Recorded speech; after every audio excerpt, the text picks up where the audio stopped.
You have to call I for agree with you. Wait a minute. Call the meeting to order. And we said we wouldn't do it with the screen. Madam Chair, I have not received any other business items in advance of this meeting. All right. So we can go ahead then. First item. Item 1 is the minutes of the council and committee meeting held on Monday, April 24th, 2017. Recommendation to approve. So moved. Second. Moved by Councillor Towner, seconded. All in favor? Anyone opposed? Item 2 is a delegation. I would like to invite Mr. Blair Murdoch to please come forward. Mr. Murdoch will be speaking to the Digital Community Partnership and Bridge Improvement Program proposal. So just welcome, Mr. Murdoch. Just as you're coming up, I'll just let everyone know that we have an acting mayor scheduled every 6 weeks, so I'll be chairing the afternoon meeting today just based on that schedule. Welcome. Thank you very much. My colleague Chris Bentler is going to walk you through our presentation. I understand you have the package in front of you, and we have it up here. And you have 5 minutes? I do. Thank you very much. So as Blair said, my name is Christopher Bentler. I'm Vice President of Van Horne Outdoor.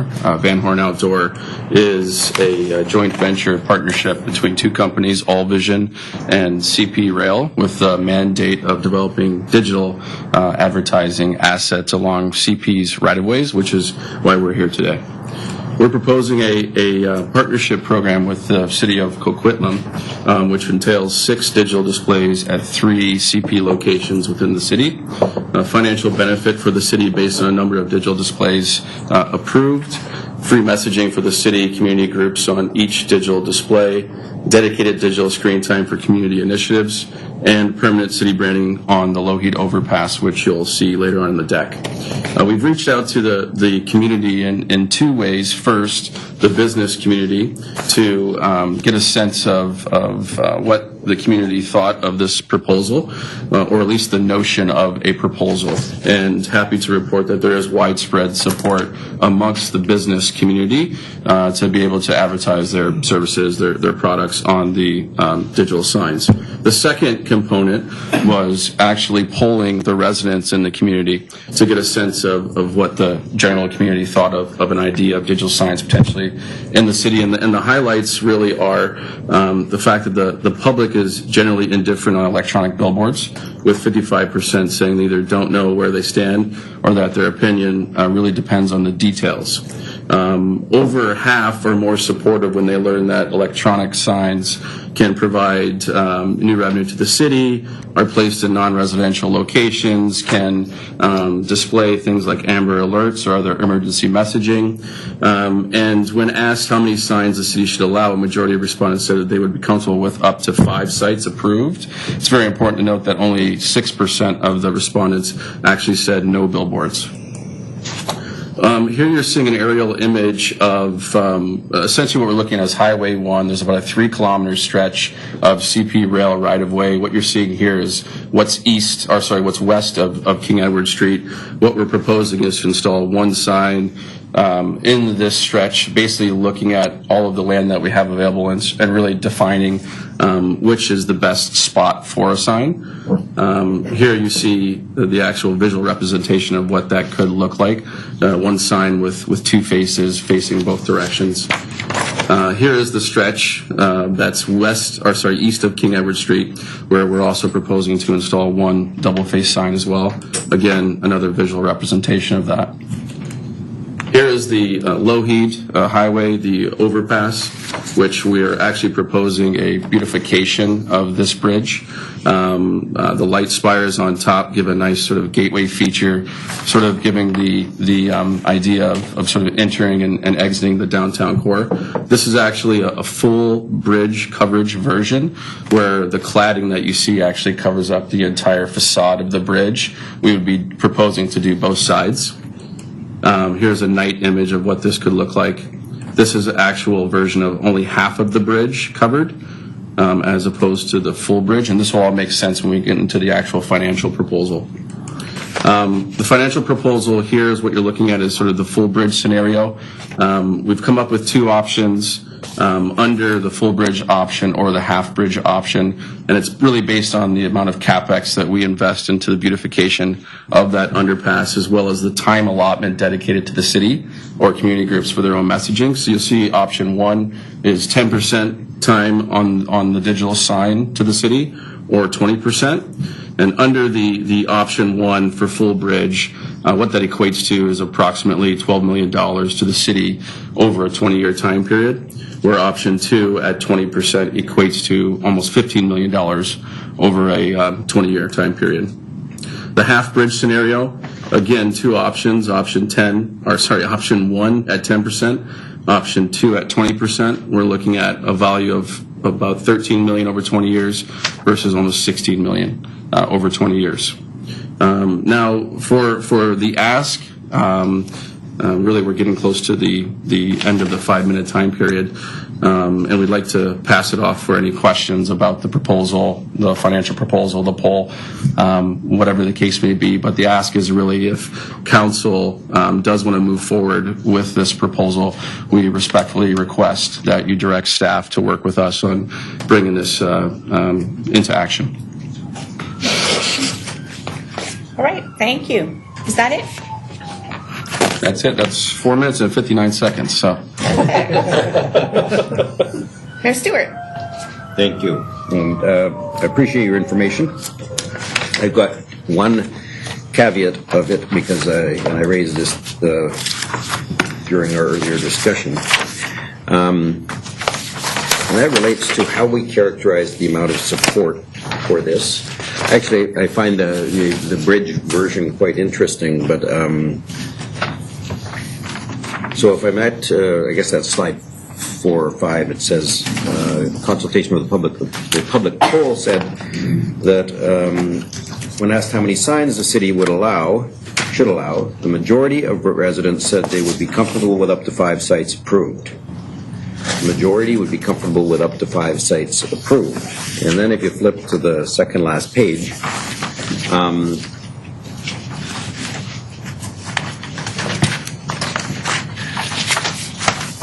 if the question that relates to was, if the city of Coquitlam decides to permit these digital billboards along roads like Highway 1, how many signs should they allow? And the options, I guess, were none, which received 6%.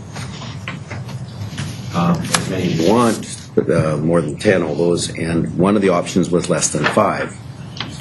So if I only want 1, I'm counted in those that want less than 5. But that's characterized as being in favor of up to 5. But I'm not in favor of up to 5. I only want 1. So I just worry that when we describe it the way you've described it, which, in your words, this is your edit or your impression of the results. Over half were supportive. The majority of residents said they would be comfortable with up to 5 sites approved. When it should have said the majority of residents said they would be comfortable with between 1 and 5. And it may be a subtle difference, but I can imagine a resident not being comfortable with 1, but not necessarily being comfortable with 5. And I can picture that among those, that majority that seems comfortable from between 1 and 5, they have difference of opinions, and not all of them want up to 5. So I'm not criticizing. I think it's been perhaps inadvertently worded in a way that makes it show that the majority would like up to 5. That said, I expressed before my concerns about digital advertising and about, in general, the visual pollution associated with billboards. And I hadn't yet, up till your current presentation, seen a version that included an existing piece of infrastructure, and I actually I'm not uncomfortable, I must say, at first glance, not uncomfortable with the underpass version of it. I think that's interesting. I'm still not one of those that supports the idea of billboards in our community, but that one, as we've discussed, is something that seems creative. And part of that is the reality that from my perspective, CP doesn't do a good job of maintaining that overpass from graffiti and such, and so if this is the only way to get, if there was any other business, we'd make them remove the graffiti. We wouldn't give them approval to put a sign over it. So I'm done there. Thank you, Mayor Sorry, it Stewart. was supposed to be questions, but I thought I would give my impression. Thank you. Mayor Stewart. Councillor Regis. Well, my question is probably a follow-up from the mayor's. Is this an all or nothing, or can I just pick one? Could I just pick the low heat facing to upgrade my city and not the other two? Or do I have to take the whole package? I think we anticipated that it would be a package, but I think we're open to having discussions with staff on bringing back a package that could be recommended. But I think from our standpoint, it's more of having enough inventory for distribution purposes and be able to reach the ridership along those roads. We think one site probably doesn't do that for us. Frankly. Obviously, it's not cost-effective, is what you're trying to say. Yeah. Obviously. Okay, and one more thing, because I've just seen this. The picture where it says Coquitlam, and then you've got the little bear there. Would we have a choice of what we put on there? Or would it? I mean, Coquitlam is fine, but we have lots of other critters we can put on there. Yeah. On the other side. Yeah. So the way it works is typically on the digital sign we run a 1 minute loop, and it's essentially 10 6-second spots where the content will rotate. And that would be on there, on the bridge? And that would be on the bridge. And what we're proposing under the different options is Excuse me, is it on both sides? It is on both Yes. sides. Okay. Yeah. Same thing, or can there be different critters on each side? It can be as many Different critters critters. as you want. Well, I thought the mayor would be, But under We'd suggest not having an image of the mayor anywhere near motor vehicles. But essentially, the options that we're proposing, and again, it's when working, if you so choose to direct us to work with staff, we can tweak this, but essentially option 1 would be giving the city 10% time or 1 spot in the loop, and option 2 is 20% time or 2 spots in the loop, dedicated to any type of community messaging the city so chooses to advocate. And these spots are static spots. They're not video. Okay, and they're not something that I could, in a case of a huge event that we might have, Yes. we could use it. Could we, sort of take more spots in a certain period of time, or if they're not rented out, I guess, yeah. Yeah, it would be subject to space availability. Then, if we had the space, we'd be more than happy to accommodate that. But typical woman's question, so it's all or nothing, right? That was a nasty laugh, was it? No, I just it was the typical woman question was funny. Again, it's we're looking at it as sort of a package, and there's a capital investment. Thank you very much. Yeah. Councillor O'Neill. Well, thanks. I can't count the number of times that sitting around this table or the table outside, we've talked about trying to find more effective means of communicating with our residents here in Coquitlam. This provides quite an opportunity. This would provide quite an opportunity. And speaking of sitting around a table, when this issue of allowing third-party signage last came to council, was it almost entirely, half the council wasn't there. I don't think so. I think there's 4 new people since then. I was one of the ones in favor of allowing some limited and tightly controlled signage of this sort. And this concept here is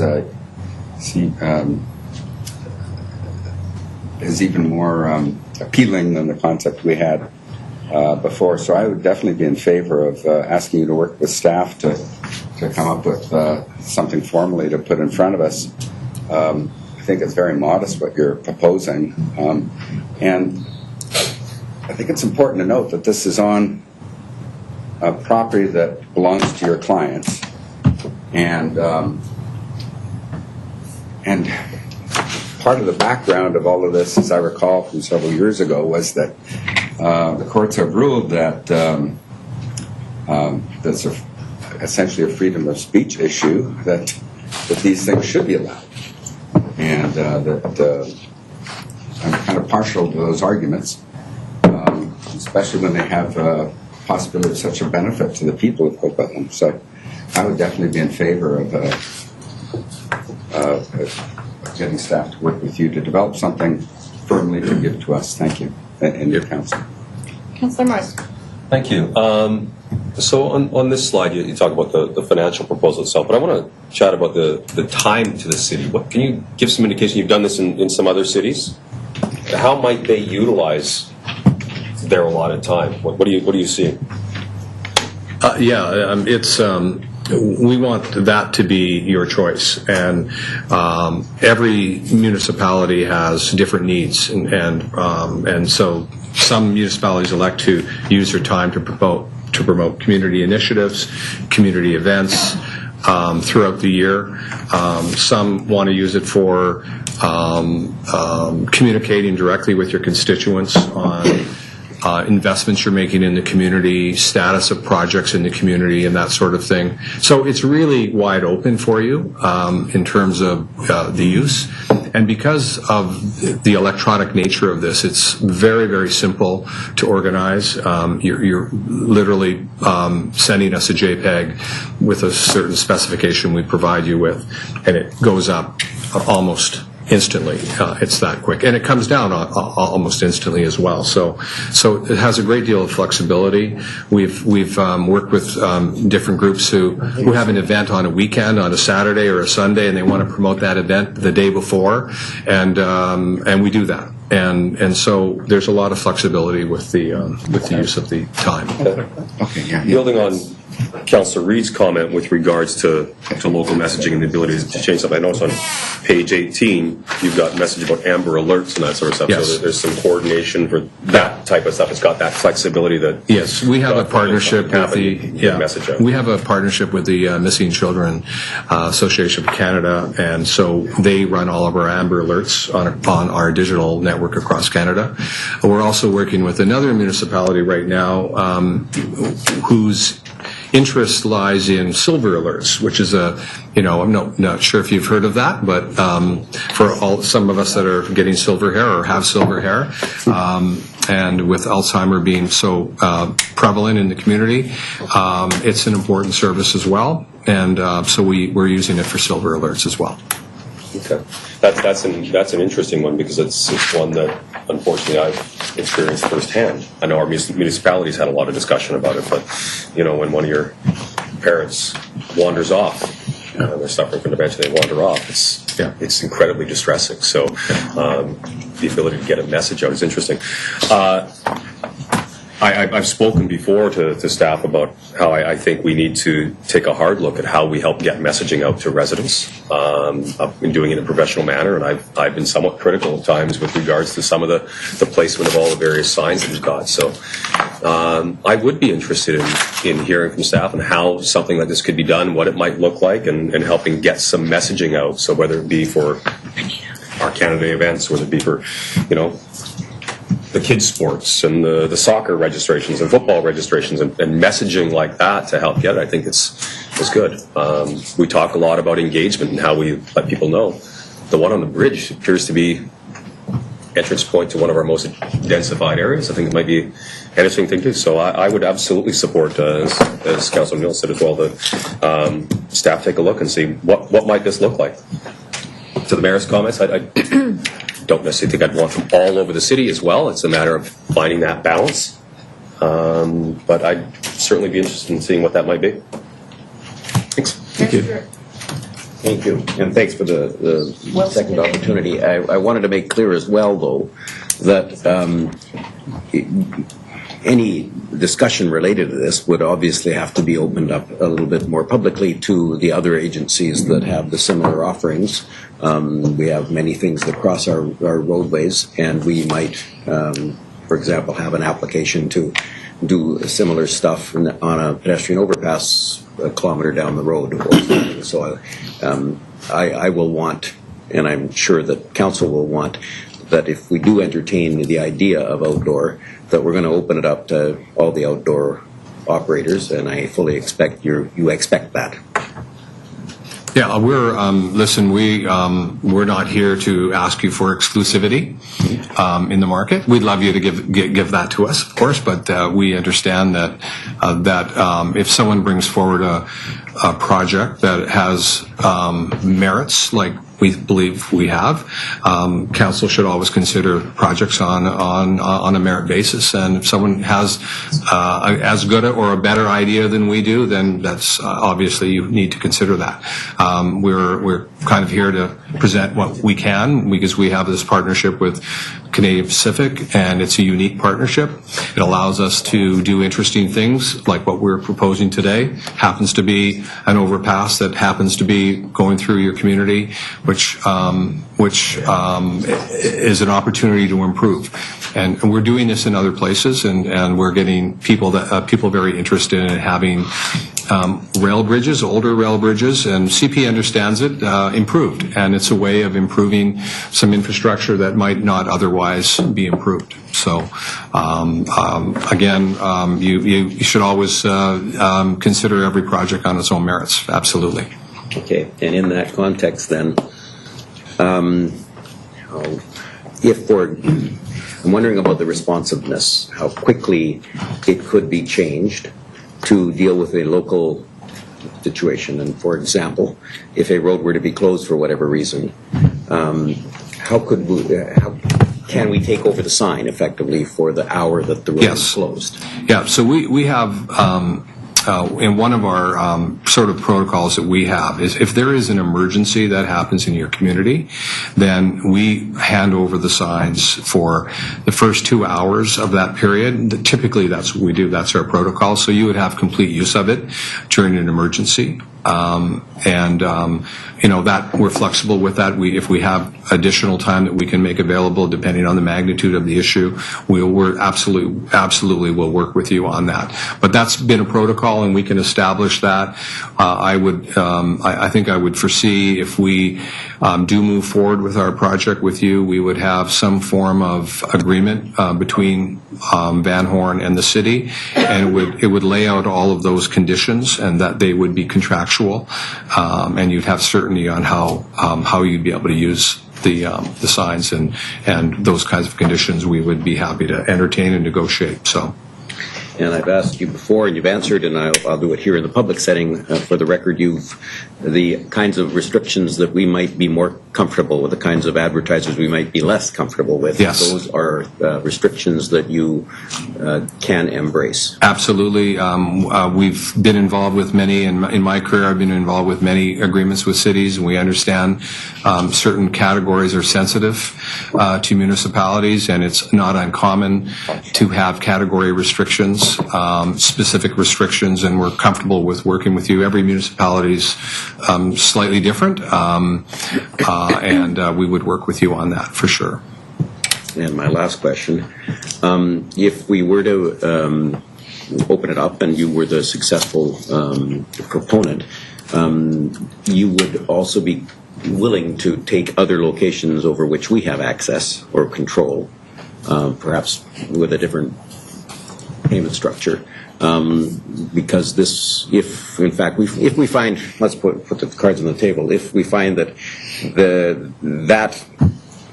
one location would be best if it were paired with another location at the other end of the highway, for example, down near Port Mann, and United Boulevard is ours, and is there some ability for you to also be part of infrastructure or mounted on infrastructure that's owned by the city? Yes. Our proposal today is obviously restricted to the properties we've shown you. We've done a pretty careful review of the city in terms of CP's inventory in your community. was very important for us to limit the numbers because we knew there was sensitivity, and we hired Mr. Horne to assist us with understanding the community better, given his long history here. He encouraged us to do the public polling that we've attached and shared with you, and that helped to guide us to a proposal that we thought was suitable for Coquitlam. A limited number of signs in specific areas where we felt there wasn't sensitivity based on the polling, and I think we've been able to strike the right balance here and provide you with this very limited proposal, which is really 3 locations. We are happy to, and we'd like it to be looked at and viewed at as a sort of a standalone proposal, but we'd be happy to look at additional opportunities that you thought were suitable in some other process or whatever you have in mind. We'd be happy to look at that. No, I thank you very much for coming in. Thank you. We still have 5 speakers on the list. Councillor Wilson. Actually, my question's been answered. Thanks. Councillor Rasmussen. Well, thank you. I supported this the last time. I think you have an interesting proposal before us. I think staff can look at this, but I also am concerned about the other factors where staff can fit it on their plate. Right now, we've got our staff very much busy trying to do with development permits and stuff. So I would leave it then, I would recommend they take a look at it, but I'd leave it up to them to where they can fit it in on their work plan schedule. We put a lot of pressure on them right now to get our building permits, our building applications through right now, and that's a high priority for them. So I would leave that to Mr. McIntyre to discuss with you. Let him decide where they can fit that in and work with you. But I would like to see staff meet with you, take your information, and then come back with us on their analysis of it, what they see, and moving it forward. So that's what I would like to see. One other question I have is that I like the bridge here. I like the signs on both sides of the bridge and the improvements to the bridge. And it comes off Mr. Mayor Stewart's comments, though, is CP Rail has not cleaned that bridge, so you can put these signs up, the nice lighting posts. Would you be maintaining the cleanliness of that, or would that be just left the way it was like with CP before? It's one of the great opportunities with this is that once we install the fascia on the bridge face, it's our responsibility now to maintain that, and it will be contractually with you. There will be an obligation for us to maintain that. Whereas now, it's sort of hit and miss. I'm reading between the lines in terms of the maintenance of the bridges, and so I think this is an opportunity for us to take that and actually take control over the maintenance and keep it pristine all the time. Well, that's good to know, because it's a federal infrastructure, federal right-of-way, so we don't have power over that right-of-way, but that's a good answer for me. Thank you very much. Thank you for the proposal. Councillor Hodge. Yes, thank you. I fall into the category of one of those councillors who was here the last time this was discussed and was dead set against signage. I think I just didn't like them. I was afraid that what we would see was a sort of just a proliferation right through the city. Having looked at your proposal, I'm softening to this idea. And I was also one of those who had said, and nowhere near the town center. However, seeing this and seeing some of the benefits in terms of the lighting and cleaning up that overpass, I actually quite like it. So, but I remain concerned about seeing a number of these all through the city. And your survey suggests, 1 to 6, that's fine. Looking at the locations that you've suggested, I think fine here along the highway. We're seeing them other places on the highway. It's an industrial area. I guess the challenge becomes is if another company says, well, we've got 3 locations and another 3 locations, suddenly we're up to 9, and that exceeds what the survey has suggested as the community tolerance. So the mayor brings up a good point of that, this opens up a broader discussion, and I appreciate you're willing to, have that discussion, recognize we have to have it. But I am sufficiently interested that I think that it is worth having staff look at it, look at the implications, look at your proposal, because I think there's some real good benefit here, benefits that I hadn't maybe previously considered to its fullest. Certainly the silver alert, we know about the amber alert, the ability that, we had an incident just a couple of days ago where we had to close the road. Being able to put something up, a mile up the highway saying road closed, and being able to do that in very quick time. I think there are some benefits to this. As I said earlier, my concerns, I think at the end of the day, like a lot of things, it comes down to location. And we've had other proposals over the years. These are actually better locations, in my view, than some of the other ones we've heard. So it does come down to location. I'm glad that there's some options to certainly discuss content. That was one of my initial things, is there may be some things that aren't appropriate to have on city property or, in common areas. So I'm glad that that staff are able to have that discussion. I would like our communications staff to have an opportunity to look at this, see what the benefits are to the city in terms of our overall communication strategy. And here is, we have a lot of non-profit advertising things that take place. They buy ads directly in the paper. Sometimes it's through sponsorship agreements. But that's not considered city advertising. If groups wanted to advertise their own events, they would not be using the city advertising. They would be buying advertising outright on the retail market. Do you offer a discounted rate or a special rate for community groups? Yes, we do. And a few things that we do, obviously, your allocation of space, you can direct it to wherever you want to direct it to. If you decide you want to direct it to a community group, that's your prerogative. We work with many community groups, nonprofits, essentially, and we do a lot of free space, subject to space availability. If we have the extra space, we will provide it free of charge. We do very little paid for advertising with nonprofits, because they just don't have the money to do that, and we're happy to support the nonprofits and provide it free. I appreciate it. And my background is in the newspaper industry, and not in the advertising side, but I'm aware that the city, for example, has a contract with the local newspaper. It calls for X amount of space that we purchase, but to my knowledge, we do not or give that space out. But again, looking at this from a communication standpoint, that's a chance to look at that. But I do know that the newspapers themselves will often give a page because they were a sponsor at the such and such a gala. They in turn will give us a page in the newspaper, usually a page that's not sold or whatever, so like that. But that's not considered part of the city content. So that's correct. Why I was sort of saying, I think we have to differentiate between community space and civic contracted space. And I'm glad to hear that that's certainly something that's an option. On the chart here, I do have a question. Just looking at on the first chart, financial proposal, full bridge scenario.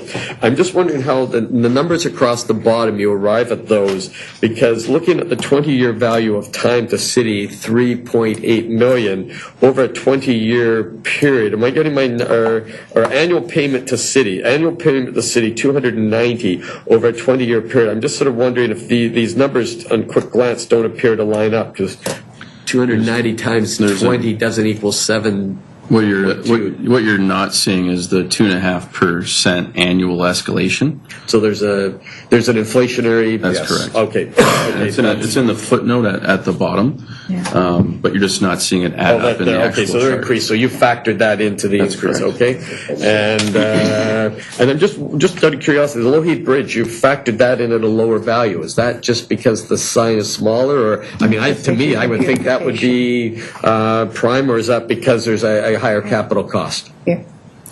Yeah, Okay, so is that because the higher capital cost of maintaining it, that's why there's less civic? It's really a product of the traffic that you get on Highway 1 compared to Lougheed. The traffic at Highway 1 is far much greater than you would get on Lougheed, which is why there's a higher value attributed to that. It's like page 3 versus page 7. Correct. Got it. Right, okay. right, exactly. Okay, great, thank you. Councillor Reid. Mine was covered by Councillor Asmundson with respect to staff time, but I also would like staff to take a look at the allocation of time on each of the signs, if that's appropriate for us. So I'm willing to have it go to have a peeky-boo. Councillor Towner. Thank you. Thank you for coming in today. It says here that people are concerned with safety. Perhaps the boards are distracting. And I see here it says that there have been no safety issues with digital billboards in other locations in the Lower Mainland. Can I ask you how has that statement come up with? Yes. How you come up with that? Yeah, we have some direct experience with whether we have a contract with the City of New Westminster. You may be familiar with some of the signs that were built there on basically on Alex Fraser, Queensborough, Petula, and Burnett. Two of the signs are actually on MOT right-of-ways, and as part of the condition of our approval, we had to undertake a pre-construction study on incidents of accidents, and then post-installation analysis of accidents, if there were any accidents after. So we did that for a year before and a year after, and during that period of time, we engaged Binney Engineering here in the Lower Mainland, who did all the monitoring of that program alongside of MOTI. And at the end of the program, end of the study, there were no increases in accidents during that period. We've also been involved in other safety-related studies across North America. There are a number of them, but by and large, most of those studies conclude that really digital signs do not cause accidents. They're safety neutral. We can certainly provide you with studies. We routinely carry around a binder of these kinds of studies that are out there. And of course, jurisdictions like MOTI are careful, and they're not going to allow signs that they feel are distracting or dangerous, and you can see that they have allowed a fair number in the Lower Mainland. Okay, thank you. I just didn't know if there was quantitative information regarding that. Yeah. So, thank you. Councillor O'Neill. Yes, just quickly to Councillor Tanner's question. When this issue first came up 3 or 4 years ago, I had major concerns about the safety aspect as well, because it seemed like a no-brainer to me that these would be very distracting. And I did quite a lot of research myself, and I shared it with council at the time, that the research did show that people did spend fractionally longer looking at the signs than they would look at a standard paper billboard or a rotating billboard of some sort. But despite that, I could not find a single study that showed that there was actually any increase in negative outcomes or accidents or anything like that associated with these signs. And so I haven't done any research since this came up 3 or 4 years ago, but that was, at that time, that was at least 10 or 15 years worth of research, I think. Okay. I wasn't around 4 years ago. Yeah, exactly. So You were around. Hate to do this a third time, but sorry, on that last point, to be clear, there's nothing to watch here. There's only things to see. There's no video. That's right. That's correct. So there's no story playing. And that's really important, because the issue on video, and you're running a typical 30-second spot or whatever it is, and it's engaging you to watch the outcome of a video, and that's, we've the industry in general, and us specifically, we only advocate for static, because it's an image that you see quickly and you move on. No, I would never consider in any way something that is there to be watched. Yeah, even the old Burma shave, when you have messages that even they're static when they're. We avoid that as well, because you don't want to be telling a story, so the driver is waiting for the next slide to come up. They're all different. They're rotated differently, so it's a different image, an unrelated image throughout the rotation. Yeah, our typical school of thought is when you're moving, you have a static image, and when you're static, you can have a moving image. That's why on the side of roads, it makes sense to keep them static, but applications like Yonge and Dundas Square or Times Square, you may see digital signs that have moving video. That's because there's a long dwell time with people actually in a square, engaged into what exactly is going on in terms of the event in the area or what the case may be. So. All right. Well, as you can see, we've been 40 minutes. It's a hot topic in Coquitlam signs. So thank you so much for coming out, and thank you for the images. That was wonderful. I did have a question for staff. If if you don't mind, it's usually operational stuff like this wouldn't come to council first, and I just want to understand if this has already come through city channels, or is this kind of this is gone not over on city channels? This is not on staff's current work program, and so if council wanted to report back, we would need some indication of that, either now or at some other time.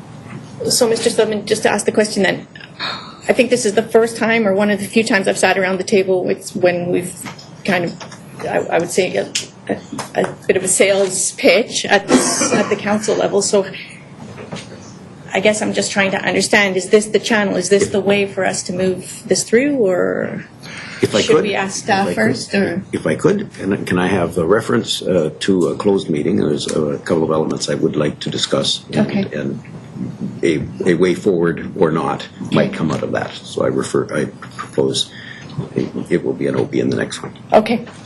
All right. Well, thank you so much for coming in. Like I said, the images was very helpful. Thank you. Thank you. Appreciate the time. Thank you. Thank you. That's all.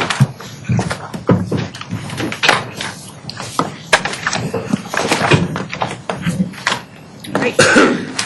Item 3 is another delegation from Councillor Dupont from the City of Coquitlam. Ms. Dupont will be speaking to the mental health crisis. Welcome, Councillor Dupont. And I would like to apologize for not recognizing you last week when you were in the audience. I'm sorry, I was the chair and forgot to do that, so thank you so much. And welcome to Coquitlam. Well, thank you. That was interesting last week. It's quite interesting hanging out in your committee meetings. I'm learning a lot. I'm here on behalf of the Coalition for a Healthy Riverview, and I would like to thank Coquitlam Council for your attendance at our rally this weekend and for speaking at it. We had an overwhelmingly successful rally and are very appreciative to everyone in the community who's supportive of it. I also want to thank you because I know the City of Coquitlam came out a long time ago supporting Riverview to be retained for mental health care treatment, and I think that's important that we have strong municipal voices at the table standing up for Riverview. We are a grassroots nonpartisan group who hopes to retain Riverview as a centre of excellence for healthcare and protection of the one-of-a-kind arboretum for the future. We had a quite rapid popularity when we first brought up the idea. We found that we were resonating with a lot of people in the community. We had over 3,000 people sign our petition online within a 3-month time. So that was something that, we were pleased to see. We obviously hit a nerve with the community, and there's a lot of people in Metro Vancouver and beyond that are very receptive to the idea of this. Coquitlam is very fortunate to have such a place as Riverview in their community. There's nowhere like it. And the value of the arboretum, the gardens, the green space is unprecedented. I would suggest that it rivals some of the big parks in Canada, such as Stanley Park, in its importance for providing habitat and a livable community and public space. We understand that you have a development permit coming up this evening, and we would like to speak to the fact that we hope there will be some consideration given for the green space, the gardens, and the trees in terms of a holistic perspective.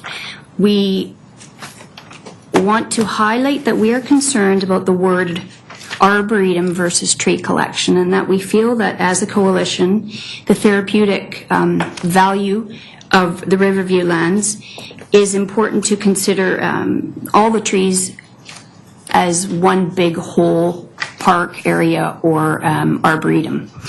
We are concerned about loss of some trees here and there, and so we are hoping that Coquitlam Council will give some good consideration and thought to the arboretum in its entirety. I also would like to ask Coquitlam Council if they may be receptive to the idea of all the Tri-Cities municipalities opening up dialogue to see if they're supportive. All 3 Tri-Cities are supportive of retaining Riverview for mental wellness, in the hopes that possibly we might stand together. And I'm at the point, if anybody has any questions, I'd be happy to answer them. Thank you. Mayor Stewart. Thank you. As you know, Coquitlam has taken, for the last 20 years, a very strong position on retention of Riverview, a strong position related to its use for mental health and for health in general.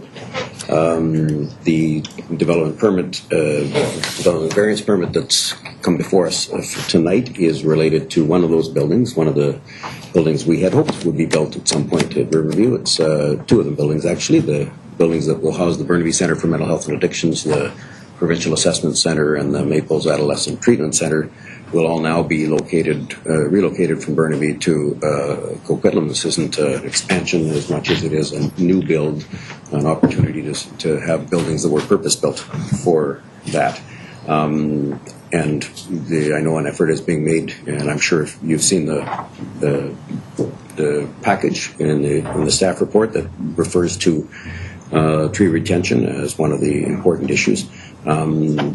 You also must be aware that the word arboretum was actually coined by many of the activists that have worked on retention of Riverview since the first proposal to sell the land back in the 90s by the government of the day. That word arboretum refers to a specific portion of it. There's also elements of our agreement with the province's commitment, rather, to us that involves tree retention across the site, retention of all the green space or the equivalent amount of green space, and so we have those unusual commitments from the province related to it. But tonight's application simply actually is something that we have been working toward for many years, and in fact was supported by Dr. John Higginbottom's report that we commissioned about 2 years ago on the future of Riverview that envisions an expansion of the role of Riverview in mental health and addiction service delivery. So in that regard, thank you for coming, I guess. Thank you. Councillor Reid. Well, you said would we make sure that other folks other than just the Tri-Cities knew about this? So if you've done your homework back 25 years ago when we started this with Riverview and we went through all the machinations, back when Mr. Dupont, his first month in the city of Coquitlam, was traveling with me up to Penticton where he ended up running around getting support at the UBCM from every city and every village in this province. So it has British Columbia support, and we have done it since then at many things. It's been brought up at UBCM so many times. I, as author of the first report, or chair of the committee of the author of the first report, back in 2005, and then Councillor Hodge has since taken it along from there, I am not in favor of the present doings and what the province plans to do. I want more. I want what I wanted in the first place, and so I guess I'm just being a spoiled brat by stomping my feet, but I really feel that this whole piece of land has to be used for mental health and addiction. We have no choice, and I think somebody has to wake up. We have just a rebuild of existing beds, and those lands have been sold now for condos and other things, and I don't want to see Riverview go that way. I am concerned about the trees coming down, and I will have a question for staff tonight, even though I saw the report from the environmentalists about the trees and how some are supposed to come down. I do have concerns about that. That tree collection was worth some $50 million, and that was documented by other reports that we've had, so I have concerns about that. I did not go to any of your things. I choose to stand by mine with no, I don't like doing politics in Riverview. They just don't mix for me. Riverview is too darned important to everybody, no matter what part of the world you're in or what part of this country.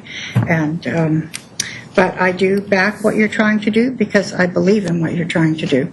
So thank you for coming, but please know that everybody knows about Riverview. I know. Thank you. Well, thank you, Councillor Dupont, for coming in. Thank you very much for the opportunity. Oh, Councillor Towner. Sorry, thank you. I read the the delegation that speak to the mental health crisis, that you're going to be speaking about the mental health crisis. I didn't read it as Riverview. So I just thought, well, just to make everybody know, everybody watching at home right now, today is Mental Health Awareness Week in Canada, May 1 to 7. So we can all do our part to, it's a topic near and dear to my heart, to, social media, share the initiative, tweet out, do what we can to raise awareness about mental health, the issues and the stigma. I think the hashtag is Get Loud or something. So I just wanted to put that in there. And personally, I do believe we need more health services to help the mentally ill and the addicted. And I'm hoping that Riverview will be that site. We are too, and thank you for pointing out that it is Mental Health Week, and that is precisely why I'm here today, for that reason. So thank you for pointing that out. Thank you. And Councillor Asmundson. Well, thank you for being here, and thank you for your group's recent interest in Riverview. But as Councillor Reid, I've been here now 12 years. It's been something that we've been involved in almost every year about Riverview and the future of Riverview, and advocating for Riverview. From the report that came out that was under May Reid and Donnelly, that was the first report on, a recent report into the process. It's the province's land. Previous governments, both sides, a government in the 90s, the one that started the shutdown of Riverview, which we disagreed, and they started the closure of Riverview, and they actually wanted to sell Riverview lands also. They had a plan. So it's not all governments have looked at in that regard. We've advocated strongly, I think, all councils through this time for Riverview and our vision for Riverview. I would say for you to be involved in the present process that's going to take place by the province on their land use plan they're coming forward, be involved in that. We've been very public with all our reports. The Higginbottom report I fully support, and I think that's the direction we want. For the report coming tonight about trees, we'll have some discussions about that, but once again, to improve the addiction mental health services on there may be some trade-offs at times. And speaking to what Councillor Towner just said, so we want to see more of that in there. The province has promised us that they will do everything on the existing footprints within the building, but within that sometimes there's servicing needs and other infrastructure that needs to be done, that we're going to have to look at that if we want to improve and increase the addiction mental health services in this city. But I thank you for coming. But to echo Councillor Reid, we've been very strong from a council for many years now, advocating for better usage and more mental health usages, addiction uses on Riverview from this council and other previous councils. So we've been very consistent at that. But thank you. Just thank you for the context. And I understand it's been a long time that people have been advocating for Riverview. So very appreciative of that. And Councillor O'Neill. Thank you. I'd like to just correct an impression that may have been left by Councillor Reid, when she said that this whole piece of land has to be used for mental health. And that's her personal position. Yes, and people might think that's the City of Coquitlam's position. It wasn't the position of Councillor Reid's report of a couple of decades ago. It was for a much broader based type of campus with some mental health. And the Higginbottom report that the council has unanimously agreed to does not call for the whole campus to be mental health. It calls for absolutely specialized psychiatric treatment and rehabilitation, but it also calls for an acute care hospital. It also calls for education and training center. It also calls for a health and wellness business park. It also calls for recreational development. So it's a broad plan, and that's the plan that council has supported, where mental health is certainly key, without a doubt, but it's not exclusive. Okay, thank you. Thank you.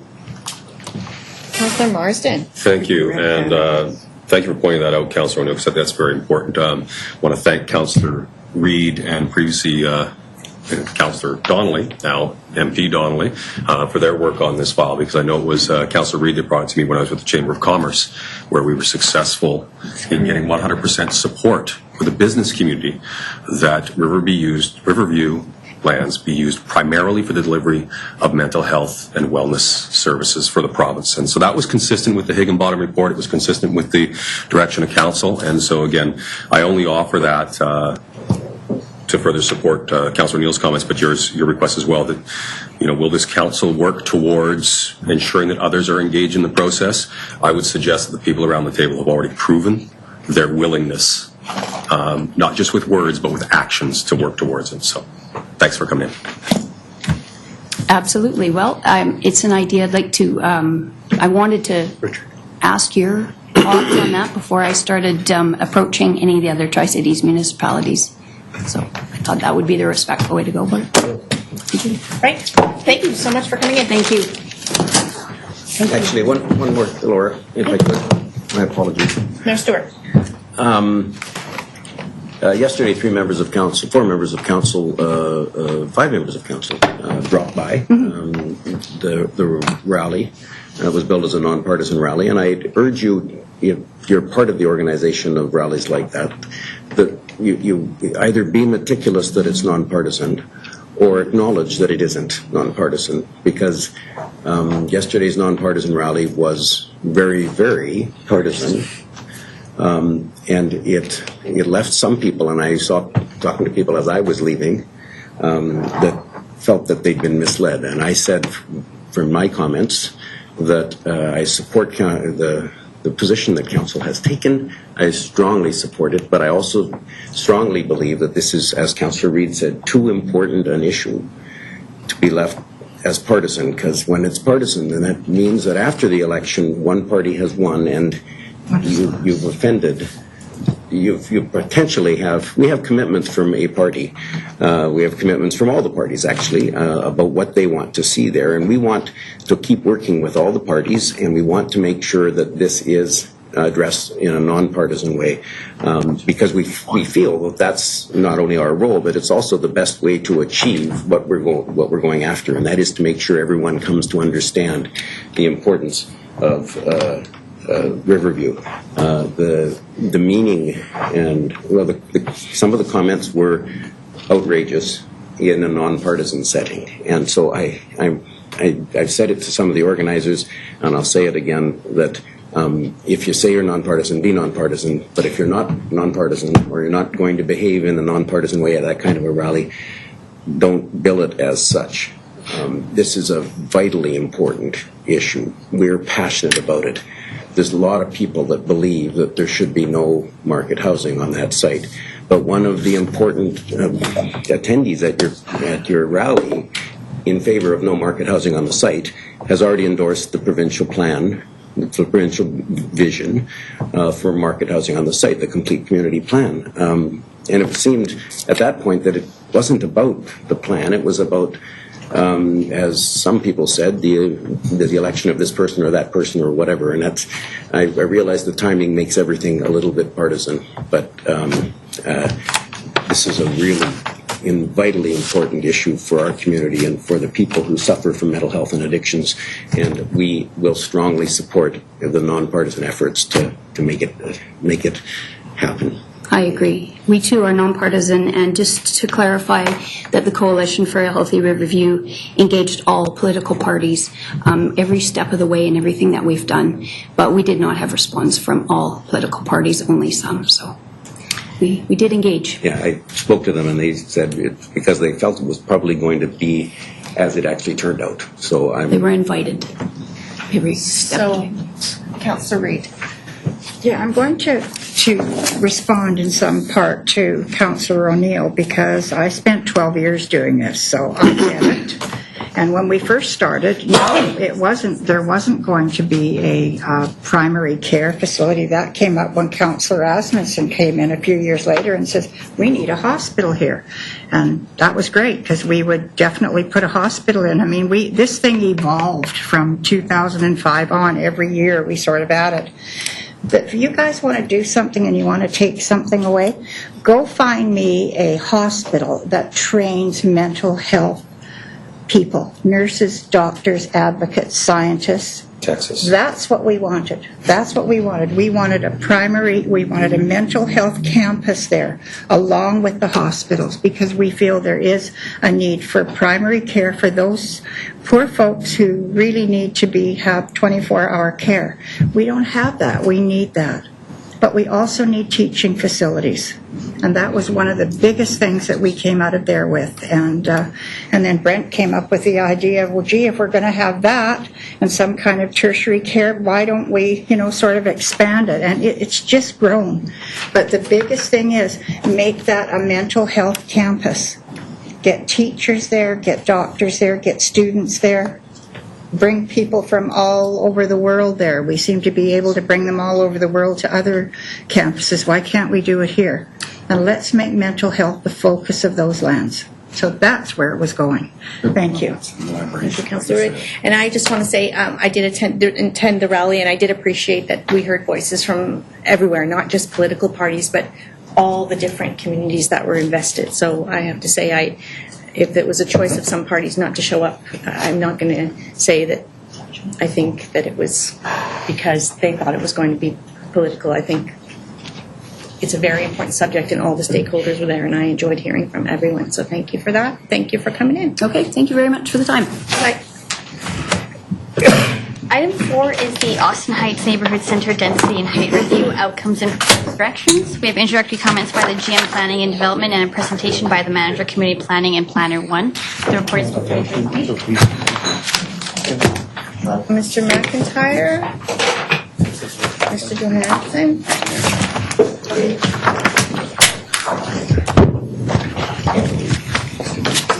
I missed it.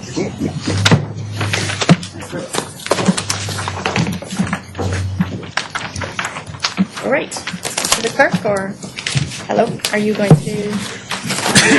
Want me to just go ahead? Mr. McIntyre, did you just want to go ahead? Austin Heights Neighbourhood Density and Height Review? If we could, Madam Chair, just some very brief opening remarks from myself before I hand it off to Carl and Allison for their presentation. By way of background, there was several of us around the table who were here back in 2011 when there was a certain controversial development application that led to the temporary moratorium on building heights in Austin Heights until this review was carried out. The committee may recall that we were here before you late last year with a report laying out some options. I think there's 3 options for tackling this issue. And based on the feedback we received at that time, one of Carl's team has gone on with this review based on option 2 in that report. And so we're here today to give you an update on where we're at with our work, answer any questions you may have. We would welcome your feedback. And that would then enable us to go back and prepare the necessary OCP amendment package and text amendment package to the C5 zone to deal with this matter. And so we're looking today for your feedback to keep us on track. So with that, I'll hand it off to Carl and Allison. Just one last request. This is Carl's last meeting before committee, so go easy on him. He'll do a great job. Grinding him hard to the end. You know we set you up now. That's okay. I've gotten the ball now, all right? So. Speak louder, please. Yes, sir. Thanks, Jim. And good afternoon, Mayor and Council. Thanks for having us here today to present the outcomes of the Austin Heights Neighbourhood Centre Density and Height Review. Before we start, though, I'd like to introduce the Austin Heights team, which includes Steve Gawley, our senior planner, and Allison Pickrell, a community planner with our community planning team, and who will be also presenting with me today. So the Density and Height Review has been undertaken, like Jim said, based on option 2 that we presented here last year in November. And this option involves reviewing the public hearing comments related to the 2011 rezoning of the Austin High-Rise project, looking at integrating Austin Heights into the citywide density bonusing program, and considering a potential height limit for the neighborhood center. Coming out of this review, which involve 4 specific components, are some proposed directions that provide a foundation for reconsidering the current high-rise moratorium, and also chart out where do we go from here in terms of appropriate building density or floor area ratio, which we also call FAR. Kind of density bonusing do we have in Austin Heights, and potential height limit as well. So starting off with the first component, we took another look at the public hearing comments related to the 19-story Austin project, and we can see here concerns were voiced about building height, as well as traffic shadowing and potential impacts to privacy. However, there were some comments that supported the proposal and recognized the benefits of revitalization through higher density and higher buildings. Looking at the commentary as a whole, these themes are commonly spoken to in relation to high-rise proposals in Coquitlam and elsewhere, and it's something that we want to respond to through this review. Component 1 also reviewed the policy context in which the Austin project was considered within, specifically the policies for the neighborhood center, which are intended to guide incremental, mixed-use and pedestrian-friendly redevelopment involving a variety of projects, whether they're low-rise, mid-rise, or high-rise. These next slides show the neighborhood center location and the scope of this review within the yellow boundary. There's the Austin Heights land use, the neighborhood center land use. And that last time we showed this diagram in terms of the potential density. And the key thing to glean from this slide is that most properties shown in blue, 80% of the properties in neighborhood center, in fact, can achieve a 4 FAR if they go through the Austin bonusing system and if the moratorium wasn't in place. And on top of this, there are select landmark sites at the with the buttons here. Actually, I'm just going to grab the mouse. Can I grab the mouse, please? This apparatus is a little distracting. Okay, so these buttons here, the black buttons, identify landmark sites where you can go up to 5.5 FAR if a landmark or high-quality design is provided. But it's important to note that that 5.5 FAR is actually higher than the maximum in the city center and Burke, which are on SkyTrain. So before we move on to component 2, in relation to the public hearing comments, and as context for the overall issue, I just wanted to note that the Austin Heights plan and the C5 zone do include requirements that seek to reduce the view, shadowing, and privacy impacts of taller buildings and high-rises through using smaller high-rise building floor plates, basically how big a floor on a high-rise can be. And in Austin Heights, that's 600 square meters or 6,500 square feet, which is smaller than it is in City Center and Coquitlam. And there's also more space between high-rises that are on different properties, again, to open up those view corridors. And this is something we've carried forward and recommend be left in place in the Austin plan. The neighborhood center is also very well served by 3 arterials that serve as multiple ways in and out of the neighborhood center. And there's also existing transit and planned transit improvements. And all of that together provides a good foundation for densification and revitalization. So with that, I will hand things over to Allison, who will run us through a quick review of where Austin sits within the city's urban center hierarchy. Thank you, Carl, and good afternoon, Mayor and Council. The second component of the review looks at the hierarchy of urban centers. Coquitlam has a hierarchy. Thank you. Coquitlam has a hierarchy of urban centers. The largest and highest urban centers have a greater capacity for high-density mixed-use redevelopment and have easy access to regional highways, major arterial roads, and SkyTrain. City Center is a regional city center or the primary urban center in Coquitlam. Lougheed Municipal Town Center and Burquitlam Frequent Transit Development Area are Coquitlam's secondary urban centers. These urban centers are complemented by a series of local centers, including Austin Heights. Local centers provide smaller scale commercial services, employment and amenities for local neighborhood areas, are smaller in land area, and have lower densities and building heights than primary and secondary urban centers. The next few slides provide an illustration of the hierarchy of urban and local centers and their location on the transit network. This slide shows the new Evergreen line connecting Lougheed Town Center with Burquitlam and City Center. Key high-frequency transit corridors, regional highways, and here are the location of Coquitlam's urban and local centers in relationship to these transit corridors. When we look at this pattern, a hierarchy begins to emerge based on their geographic context, the citywide official community plan, and the regional growth strategy. But when we compare this with the allowable densities, Austin Heights as a local center does not align with the hierarchy and allows for densities up to 5.5 times the lot area, which is higher than City Center, Lougheed, and Burquitlam, and is thus out of sync with the urban centers. Noting that the neighborhood center currently allows up to a 4.0 FAR on most properties without the 1.5 FAR landmark bonus, staff believe that it is reasonable to propose that a maximum FAR in Austin Heights be set at 4.0. That being said, we move into the third component of the review. Landmark sites are defined as important corner gateway properties located at the intersection of arterial streets or arterial and collector streets. These sites can achieve a density of up to 5.5 FAR in exchange for high-quality building design. However, high-quality design should be a given, and added density is not necessary to achieve these designs. This is something we hear a lot, and as part of the review, have identified a number of areas for enhanced public realm policies through a number of gateway policies similar to the draft for Coquitlam-Lougheed Neighbourhood Plan. The current landmark site designation of 5.5 FAR is higher than City Centre, Lougheed, and Coquitlam. Based on this, the landmark site bonus is recommended to be removed, and further density bonusing should be considered for more relevant incentives based on the citywide density bonusing program and the housing affordability strategy. And now I'll pass it back to Carl to talk about the architectural testing and proposed directions.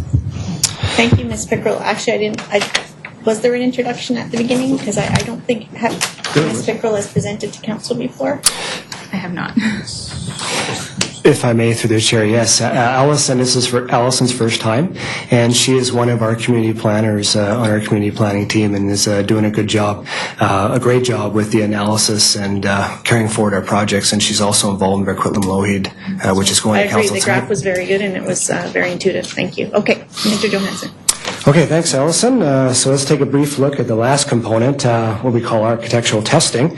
And this really is not a building design exercise per se, but rather a way of understanding what kind of building heights are achievable on sites in a neighborhood center by looking at how a certain amount of building density, or square footage, if you will, what we call the jargon of FAR, how that's shaped into building forms.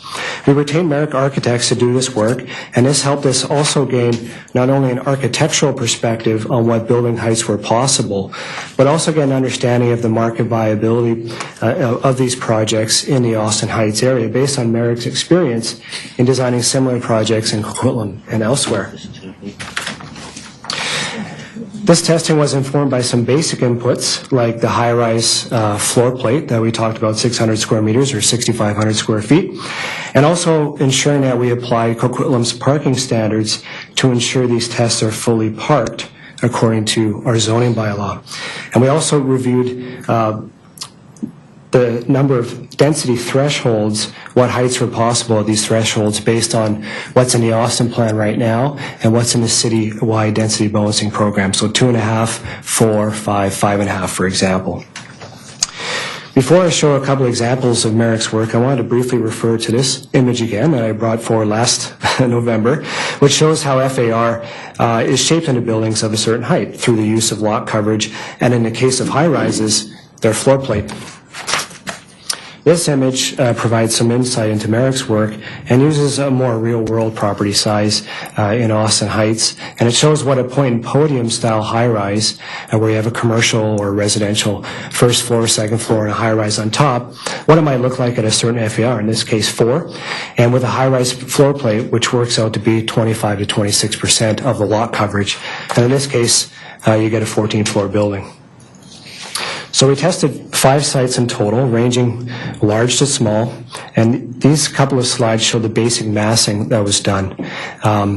So you see here, this is the largest site at site number 1 at Austin and Nelson. It's about 180,000 square feet, and you can see the average maximum building height at each FAR threshold. So at 2.5, the average height's about 20 stories, and at 4 FAR, it's about 24. And when we go to a smaller site, at the corner of Ridgeway and Marmot, it's about 32,000 square feet. We see that a lower building is generated at these FAR thresholds. At 2.5, it's the architect modeled here a 5-story apartment building, but if you put a high-rise floor plate on that, you get about 8 stories. And at 4 FAR, you get about 15. So So looking across the 5 sites, here are the average maximum building heights according to the FAR thresholds that we looked at, with the average coming in at around 21 stories at 4 FAR, for example. Okay, so into the home stretch now. Using the outcomes of these components, we're proposing some key directions that again can serve as a basis for reconsidering the moratorium. Regarding density, and no surprise here, we noted at the outset that we're proposing to update the neighborhood center policies in the C5 zone to bring it in line with the city-wide density bonusing program. This means a restructured approach with a base density of 2.5 FAR, and based on the results of the multiple review components, we're proposing a maximum FAR of 4, which is what is available right now to most properties in the neighborhood center. It's enough FAR for a variety of redevelopment projects, and it better reflects Austin's place in the city's urban center hierarchy, as Allison had described. We're also proposing the consideration of an additional 1 FAR for projects that have secured rental housing through a housing agreement. And we looked at that based on the height testing. We're comfortable with that FAR, as on most sites it would fit under the height limit that we're bringing forward as well. So our next proposed direction on landmark sites directly follows density, and basically we're saying that better design is a given, and that additional density should be considered for other more relevant amenities. But we don't want to lose out on having those key entry features and good quality design at those entry places into the neighborhood center. And here's the proposed locations for the gateway policies at the entry points and at the key intersection of Marmot and Austin, similar to what we have in the Coquitlam-Lougheed neighborhood plan. Last but not least is our proposed direction on building height. When we look at this, it's important to note that Austin Heights isn't all about high-rises, but it's fair to say that if there is redevelopment and no moratorium, there likely will be high-rises, which is consistent with the plan. So this proposed approach helps set a parameter for the extent of this height. And looking at all the outcomes of the review, including how density relates to height and the size of properties, we feel that a 25-story height limit in Austin would allow for a variety of redevelopment projects that are tailored to the local market, but also create some certainty about how high these buildings could go.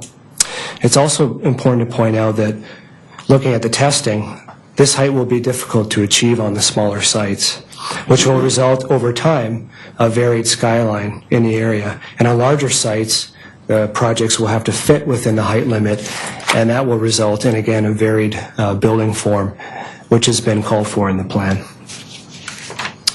Okay, so talking next steps and pending the feedback that we hear from committee today, staff will prepare amendments to the neighborhood center policies in C5 zone, and if ultimately approved, would set the stage for removing the moratorium.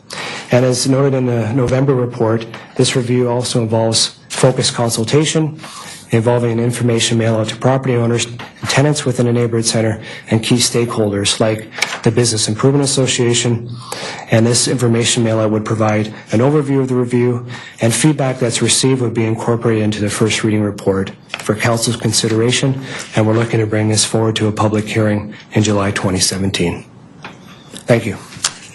Well, excellent job. I really appreciate the science there and the graphics and stuff. Thank you for that. Councillor Reid, you're up. Thank you. Well, this has been a long time coming. Nice to see it get this far. There was a time when this was going to go between Marmont and Nelson, and then we expanded it to Gatensbury to Blue Mountain, which made absolutely more sense. And it also included one site, which is where the Legion is, which I think which was my main reason for wanting to expand it, because so many of the Legions in all the cities around have trouble, surviving, and a lot of them have just put housing on top, built a new club on the bottom, and it's been great because we have lots of veterans and they can use that kind of housing. So I'm really excited about that. The 25-story height limit, I absolutely agree with. I agree with most of the stuff you've done here. I have a couple of questions, though. I'm sure you have people poking around asking questions. Actually, I know you have people poking around asking questions. Is there anyone that's interested in doing a P2, P3 for some subsidized or some kind of affordable housing in any of these towers?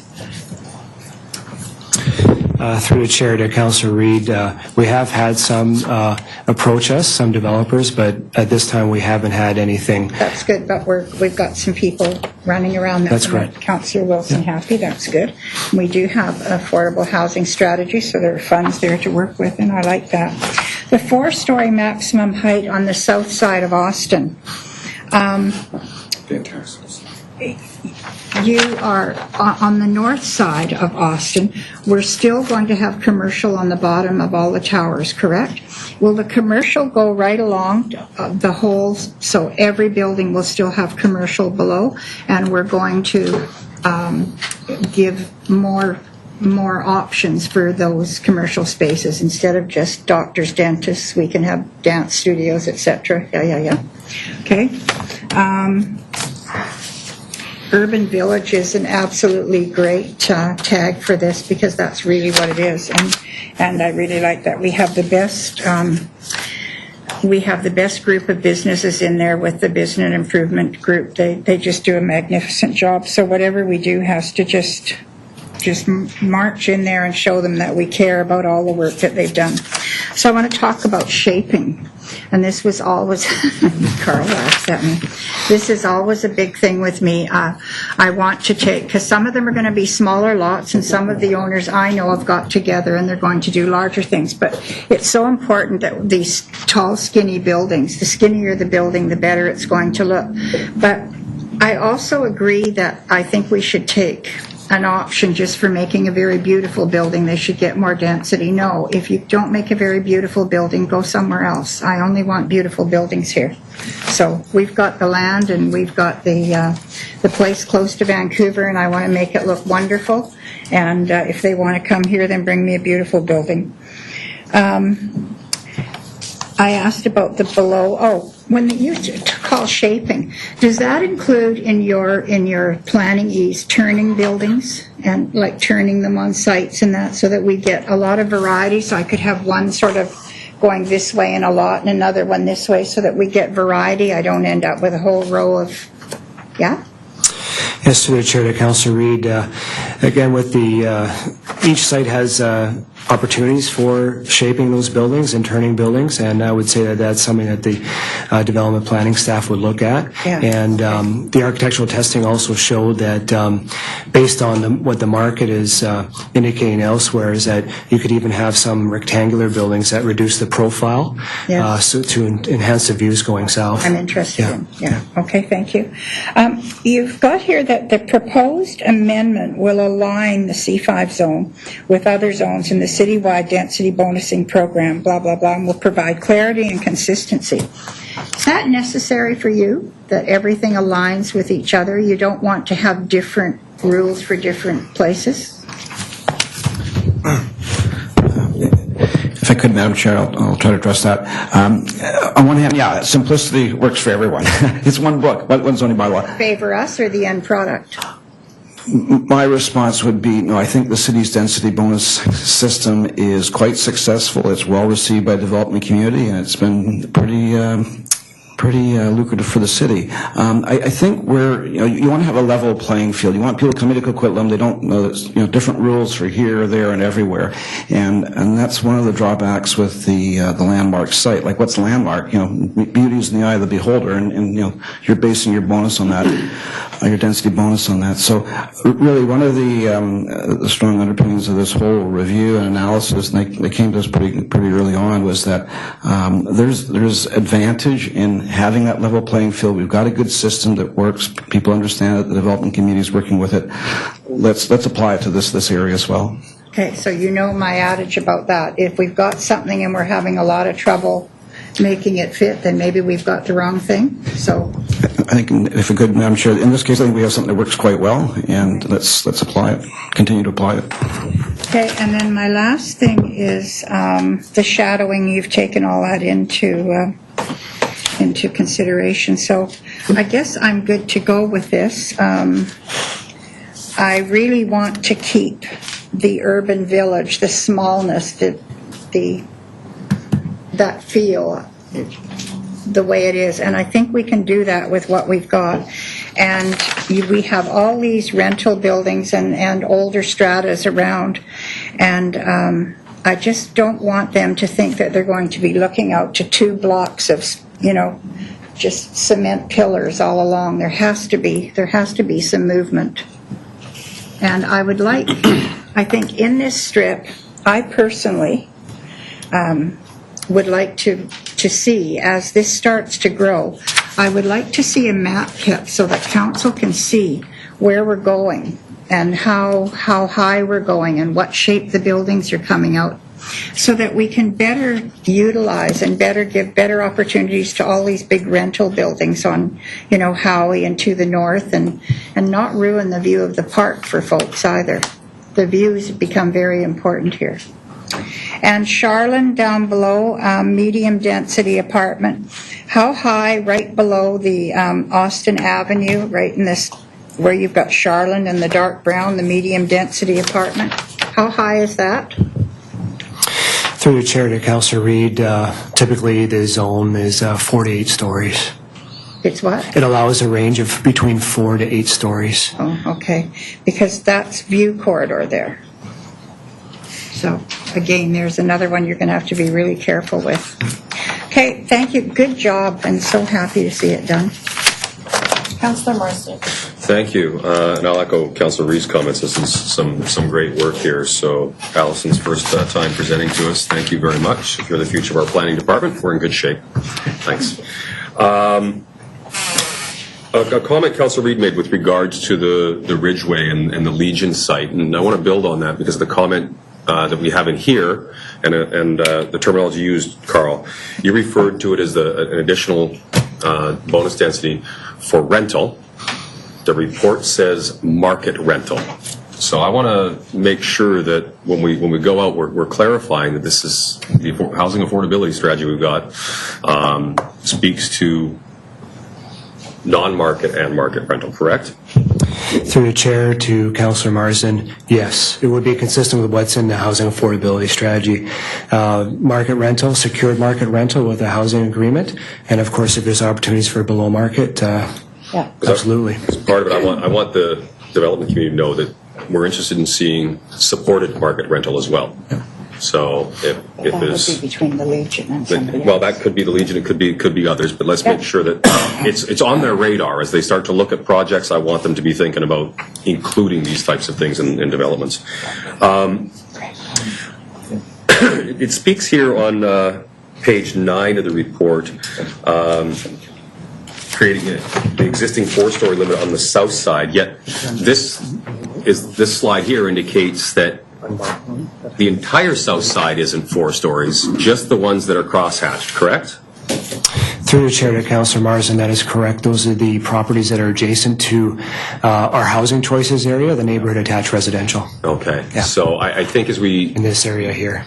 That when we get to that stage of going to the public, using the words that the south side is limited to 4 stories will give a very, very incorrect message, because basically the south side from Blue Mountain to Marmont could exceed 4 stories, and it would be the FSRP. So I'm going to ask we be very, very clear on that messaging, because we don't want to go out there and say it's a 4-story limit and then start to see proposals beyond that. So look to the wording on that, if you would, please. Page 10, it speaks to the financial implications, and it talks to a bonus density fund that we've got in the Austin Heights from previous project of just short of $600,000. If I read this correctly, we're suggesting that those funds be maintained separate from the bonus density funds across the rest of the city. Is that correct? Through the chair, it probably sit in the same GL account, but what we're recommending is, since it was in that area, it was based on policy in Austin Heights that those funds were generated. We think it's only equitable that those funds be earmarked for a project or whatever amenities in that area. So it gives a little bit of a head start, if you will, on the funding for some projects there. But I think accounting-wise, they're probably going to the same account as citywide. Just that would be tracked as originating in Austin Heights. Okay, so then to your Just hang on, Mr. Stephen. The way I describe that, it's a moral obligation, not a legal obligation. So we'll keep track of it, but it's not legal. So the proposal would see that future density bonuses go into the general fund, but this almost 600 is earmarked there to that point. Do we have any concern, having worked on foundations previously where there's very specific funds, they wind up being referred to as orphan funds. They're really not sufficient to do something. So do we have any concern, or is there some safeguards in place to ensure that we don't run into that situation? I want to ensure that we've got that available. Mr. Stephen, you're Through the chair, that's why we have been very, very careful not to make it legal requirements. The orphan fund often comes in because you legally cannot move funds back and forth. And again, even with the new funds, I would argue that, again, my moral obligation is that I want to very loosely think about when funds are raised in an area. We want to spread the amenities across the whole city, but if things are happening in a certain area, we would provide an extra focus to make sure there's certain amenities that go into that area. Okay, great. That's all I had. I want to thank you again. It's a good report, some great information, and I look forward to hearing what the community has to say with the next steps. Councillor O'Neill. Thank you. No questions left for me to ask, and they've been asked and answered to my satisfaction. And I just wanted to echo Councillor Marsden, who echoed Councillor Reid, who said this was a good job and are happy to see it done. And from my point of view, it's good to go. Well done. Yep. Thank you, Councillor O'Neill. Councillor Hodge. So I too am removing stickies as we go because the questions are being answered. Yes. So I'm still looking for those stickies are for later. There's lots of them. The height restriction, that's non-negotiable. That is the cap, regardless of FAR. I just want to be clear because I heard two versions, and I think that was asked to clarify. That part of the report will be, but just for my clarification, that is correct. Yes, through the chair to Councillor Hodge, are you referring to the 4-story or the 4-story? The 4-story? Yeah. Yes, that is in the plan, and that relates to the boundary of the neighborhood center to the housing choices here, which is, of course, is a lower density and a much lower height than what could be expected in this area. That was the next question. What happens in there?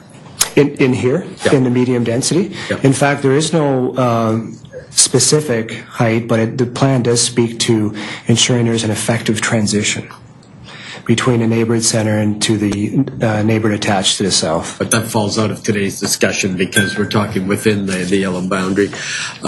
Within the boundary, the potential is that marks potential 4.0 FAR, but of course, can any of those be lifted through with a 1-point bonus, such as the rental, or is it only the sites that were marked potentially landmark sites? We're taking up the landmark requirement.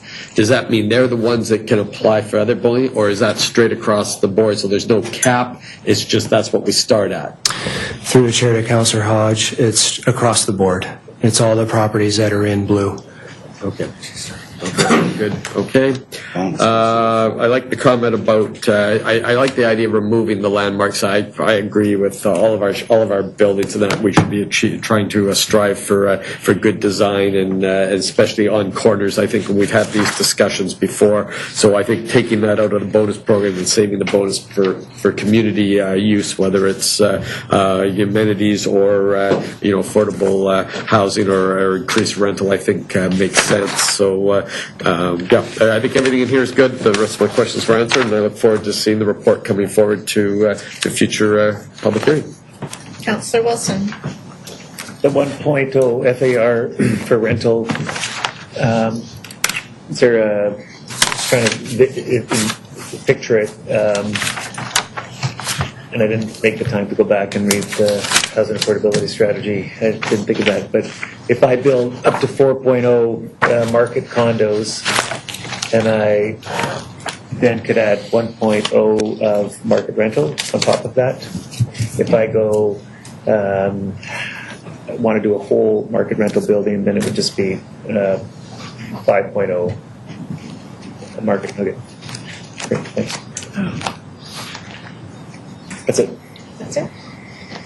Okay, I did just one or two comments that were a bit different, but definitely I like the idea of the local center. I like the hierarchy, and I am concerned at the 25 story. I know they said on average it'll be 21, but I still think the scale is quite large, but we'll see what the community says.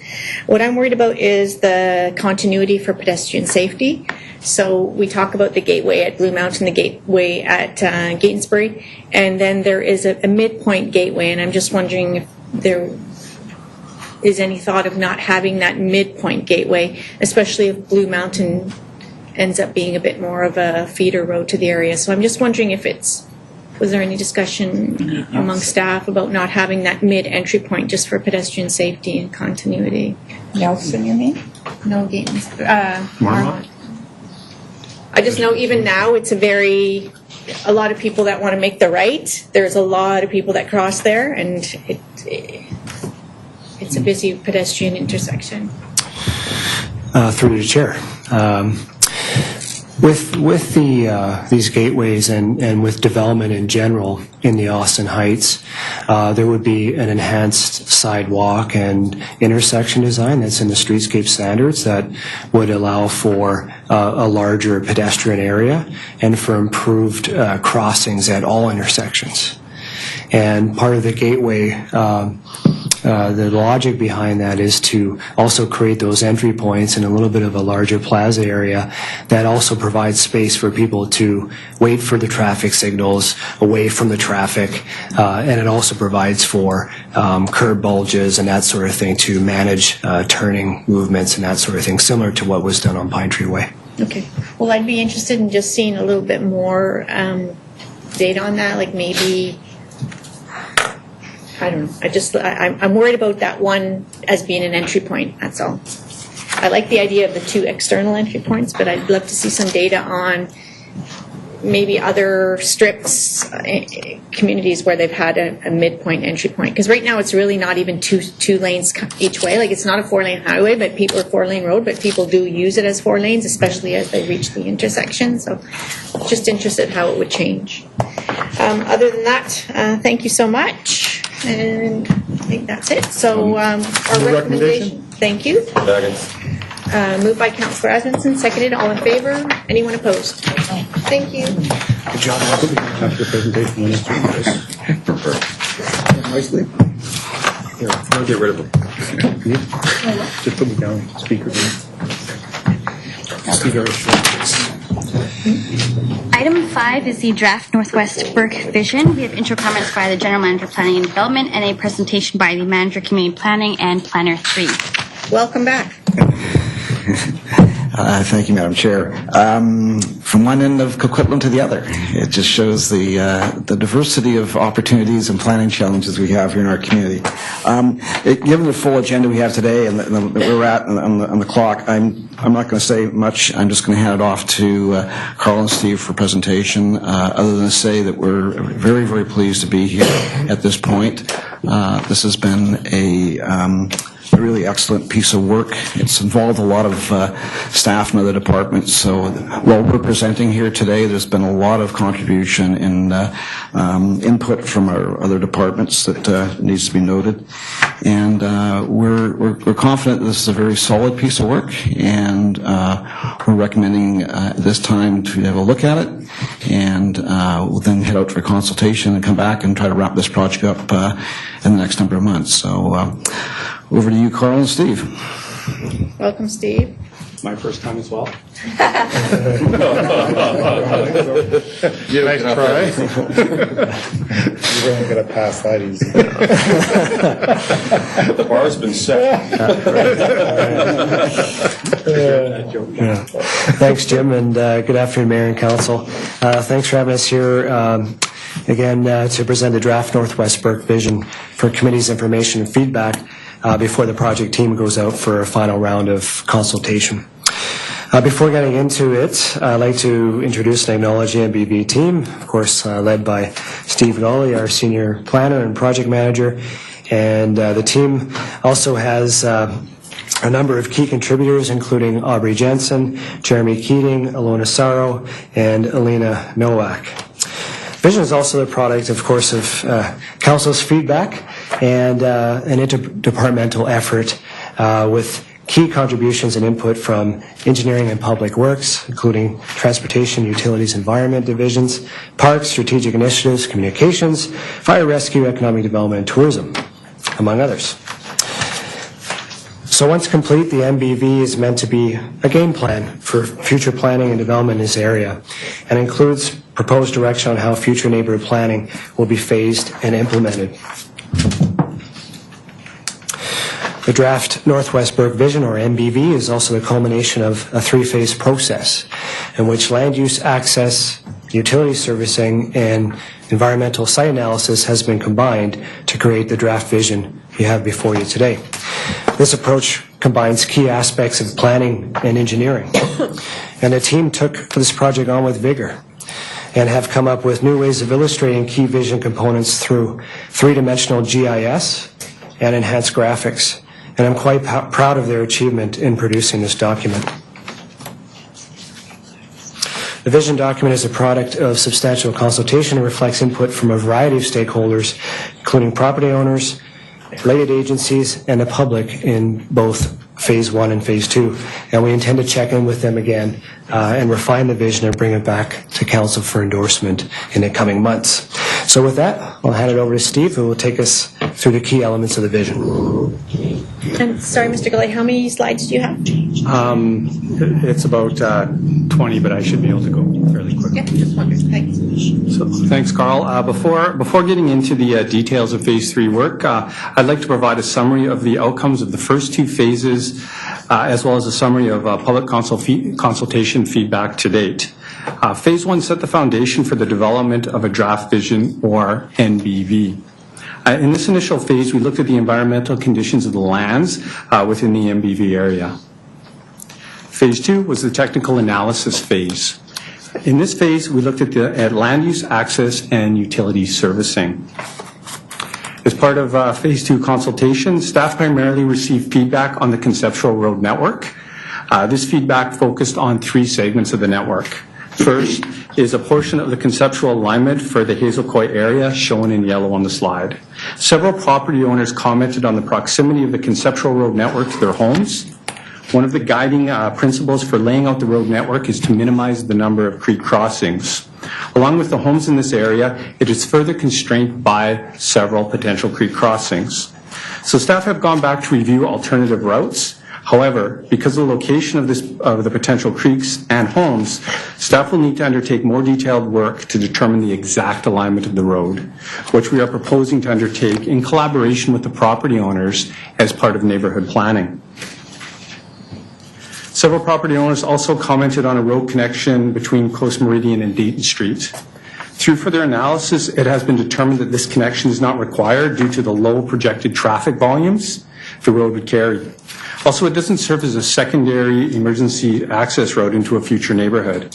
So this connection has been removed from the Phase 3 version of the conceptual road network. Residents from Park Ridge Estates have submitted a petition expressing opposition to the planned extension of Oxford Street into the MBV area. The Oxford Street extension has been identified in the citywide official community plan and the strategic transportation master plan as it is intended to provide a loop for residents, transit, and emergency vehicles. Staff are proposing that further consultation on the Oxford extension occur as part of this final phase of the visioning process. So through Phase 2 public consultation, a vision statement and supporting principles were developed. At a high level, the vision statement and supporting principles speak to the development of family-friendly neighborhoods with a range of housing that respects natural areas while emphasizing the recreational and tourism opportunities provided by the area. Along with Phase 1 constraints and opportunities work and the Phase 2 technical analysis, the vision statement and principles provided direction to the preparation of a land use overlay. The land use overlay is intended to be a flexible and conceptual land use pattern that will guide future neighborhood planning. The land use overlay provides for a range of housing, that offers opportunities to work with the land. For instance, similar to the Liberty Homes development on Panorama Drive, low-rise apartment opportunities have been designated in steep-sloped areas.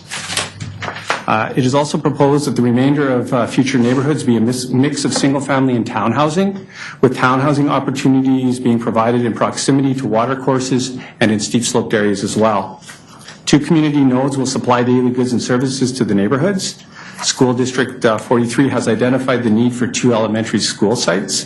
For Burke Mountain, future middle and high school students will be accommodated in the planned middle and high schools to the south of the NBV area.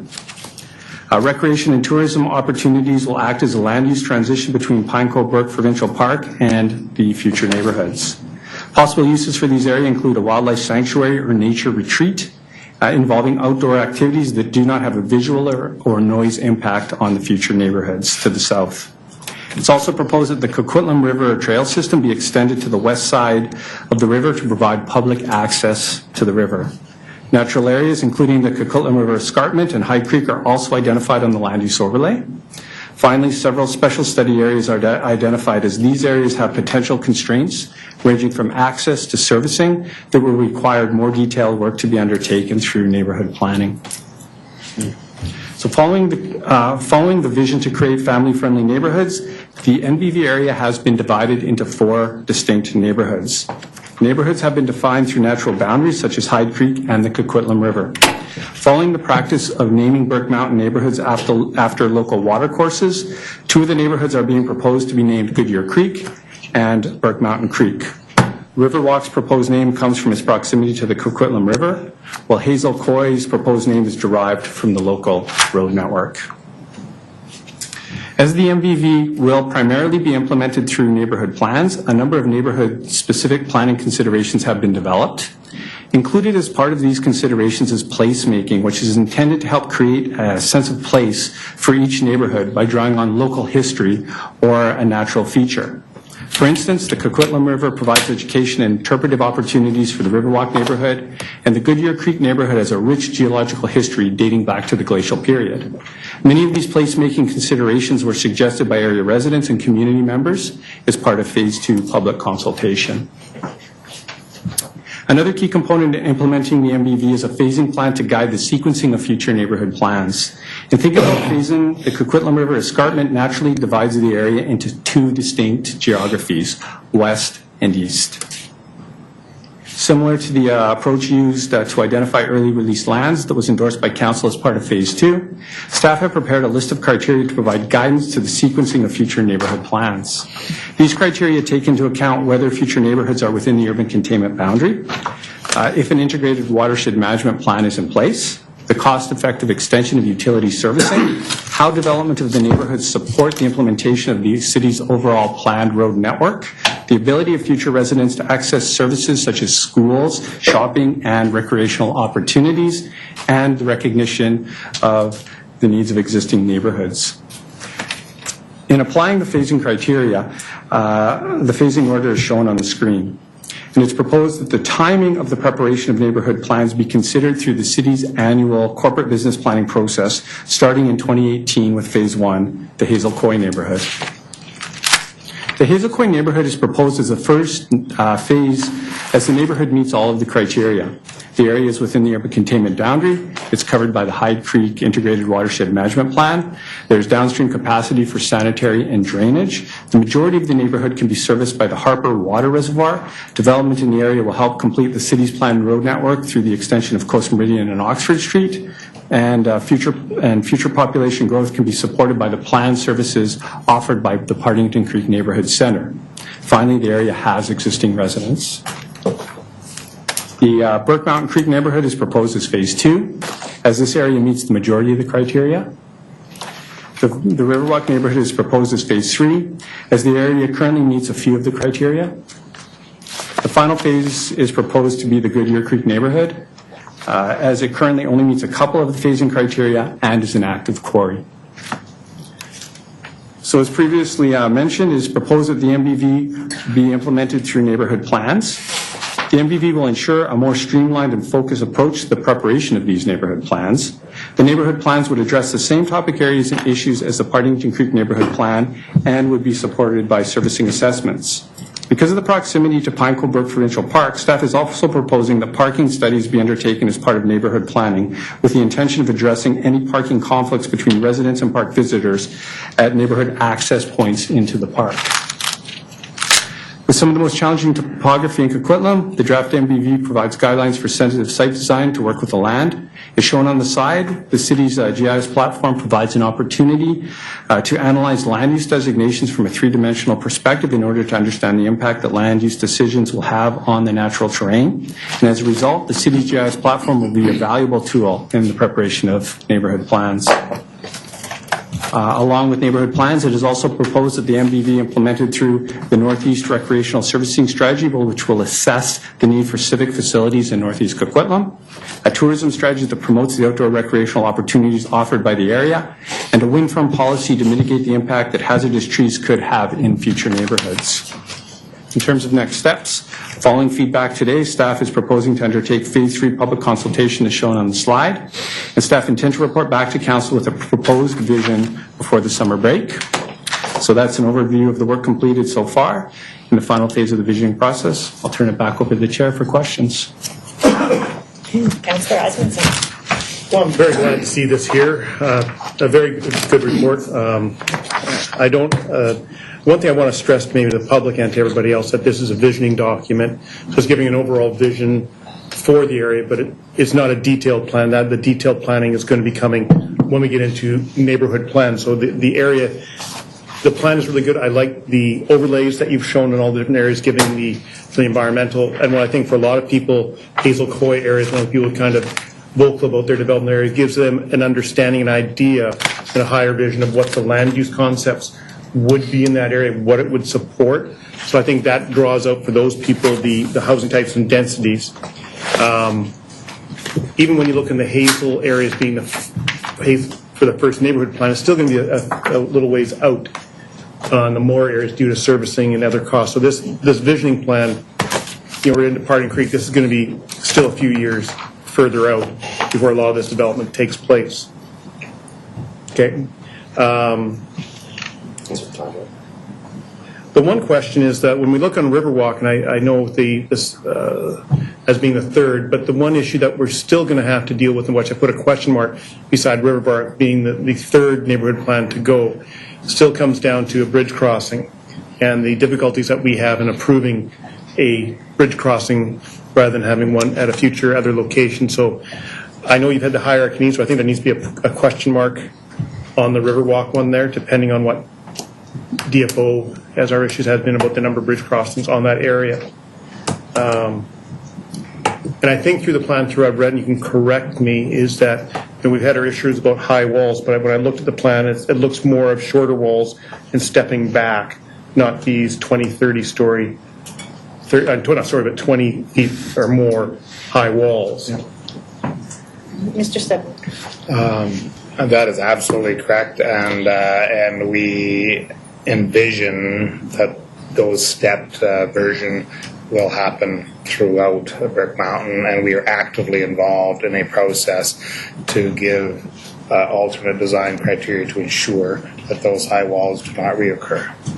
Well, thank you for that. I appreciate that for all the areas in Coquitlam, just not Burke Mountain, but Burke Mountain's the greenfield area that we're solving right now. But I support this. I think this is a good document. I want to see it go up for public consultation and get this brought back and finalize this and get this approved. But good job. Thank you. Councillor Reid. Thank you. Yeah, this is so complicated. I guess my first kick at this one is I got a letter about a petition for the Oxford Street traffic. And that road has been slated for an escape route from Burke Mountain since 1993 or 96. And I was actually going to look it up because I have it at home, one or the other. And then we reaffirmed it again in the early 2000s. And just by, if anyone's watching and they saw, we're over 10,000 people that were just sort of contemplating putting in this area. You cannot build on a mountain and have one main road down. If something closes off Coast Meridian, we have babies to get out of there. We have fire trucks that need to get in there. We have other emergency measure services. Oxford was always contemplated to be there, and I will be totally supporting it because there is nothing else you can do. And anyone who bought up there should know that because it's been there since we first started putting houses up there. So with that said, unlike Donald Trump, I believe in global warming. And I thought the hair might have done something, so I'm just trying to differentiate myself here. Oh, there's more than that differentiates. Well, I could go. I'm going to talk to you bigly. Yeah. You got a comb over. So, I want it is. How good? So I want to talk about rainfall. And the reason I'm bringing this up is because we keep hearing from a resident up there about so many things that we thought we were doing right and have not turned out the way that we expected. And I think a lot of it has to do with global warming and all the rain that we're getting up there. I don't think that anyone could have even begun to think about. So I guess I have to think that we're on even steeper slopes, and some of this is really virgin territory that we're going into. And I don't know if we're going to be doing anything more or anything different up there. But when you start talking about wind-firm trees and all that, this is one area that it's going to mean more than any other area we've gone into simply because of the terrain. And so I don't know how we compensate for that because I don't think we can play by the same rules that we've been playing by. I think soil conditions will be different, especially when we're getting down into the Riverwalk area. And I'm concerned about the utilities, how we're going to get the utilities into the Riverwalk area, because it won't be the first one to be done. We're going to be doing, where did he go? Party to Hazel. Hazel Coy, yeah, sorry, I'm staring at it. First, but because they're all sort of contiguous to each other, I hope that we're going to be planning utilities and that as we go. We're not going to do it neighborhood by neighborhood, are we? Okay. Mr. McIntyre. They're nodding no, so I'm fine with that. Schools. In the past, we have identified school sites, and then we've sat there for 10 years.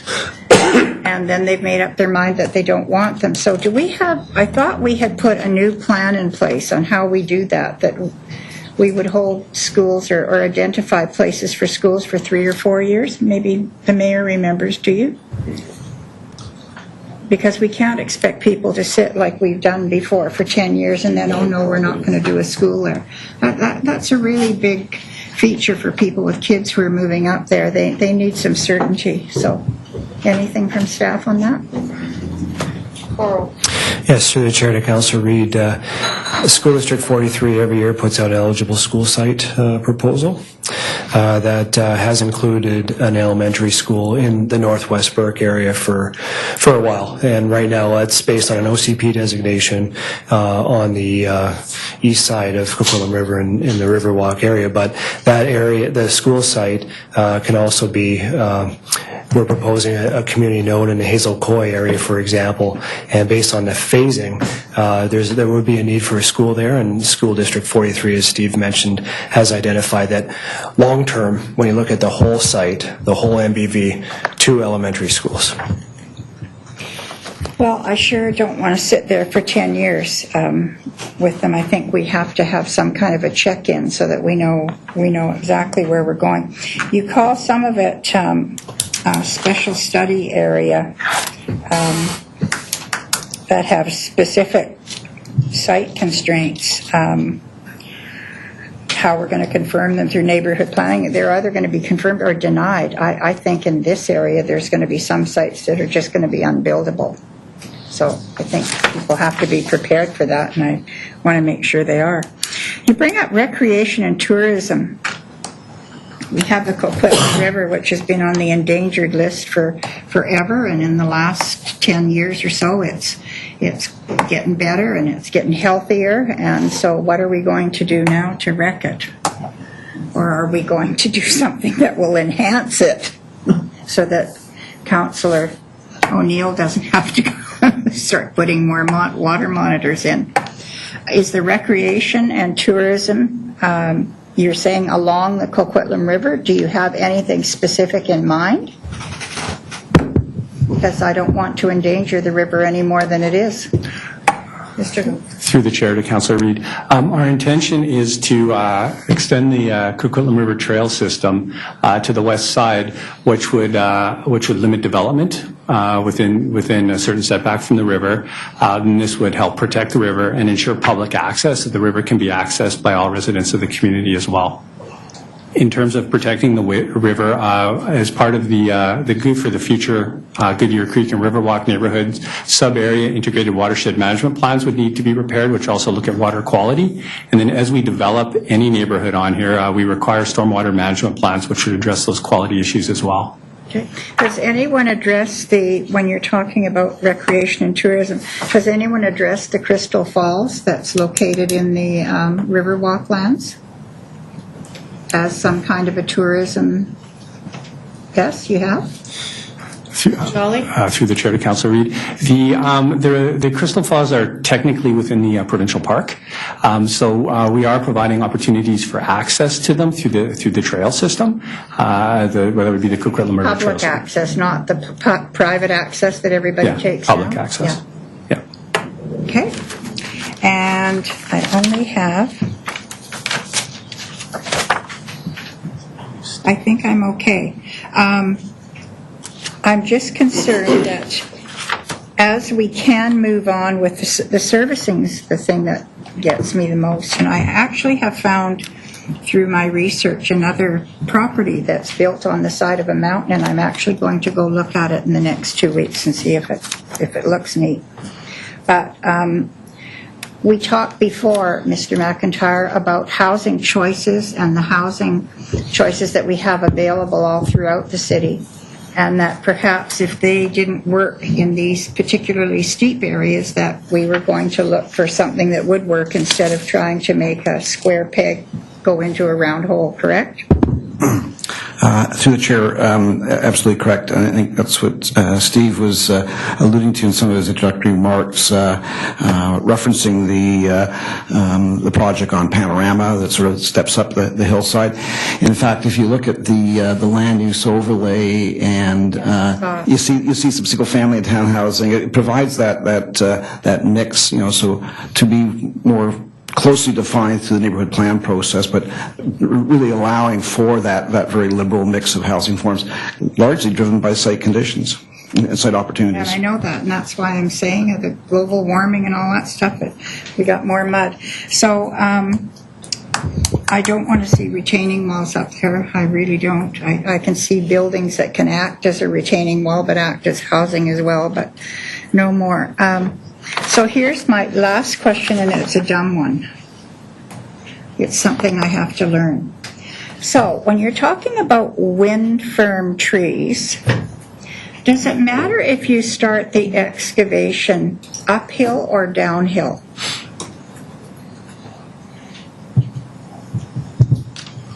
Oh, it's not so dumb, maybe. That's through the chair. Unless Steve has some insights.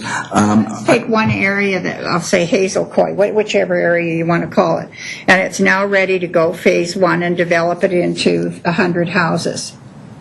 Does it matter if you start from the top or from the bottom? And Raoul's looking at me. Is there a difference as to the stable of how stable the land is, or? I think there's a number of factors that come into play here. I guess first, conventionally, when you're building on a mountainside, you tend to start at the bottom and work your way up. Just the continuity of services and the road network and that. Well, that's what we've done, and I'm wondering if we're doing the smartest thing. That's why I'm asking. It's the development proximity and adjacency to the forested area, and I think that that concern would be there either in an uphill or a downhill condition. And this is one of the things we are looking at. I know you raised the question before. There is a study that's going on picking up where Raoul's department was looking at repairing corridors. We're going back, we're revisiting some of our policies and regulations in that, and we'll have something forward for council later this year. So I'll take that question back to that piece of work. But on the downhill sections, there's also some of the other factors around slope stability come into play, particularly at the crest of some of the steep slopes. Like the three of us were out there a year or so ago walking, and you take one step too far, and you're down in Riverwalk. And so there's why I'm asking. There's areas of necessary setback.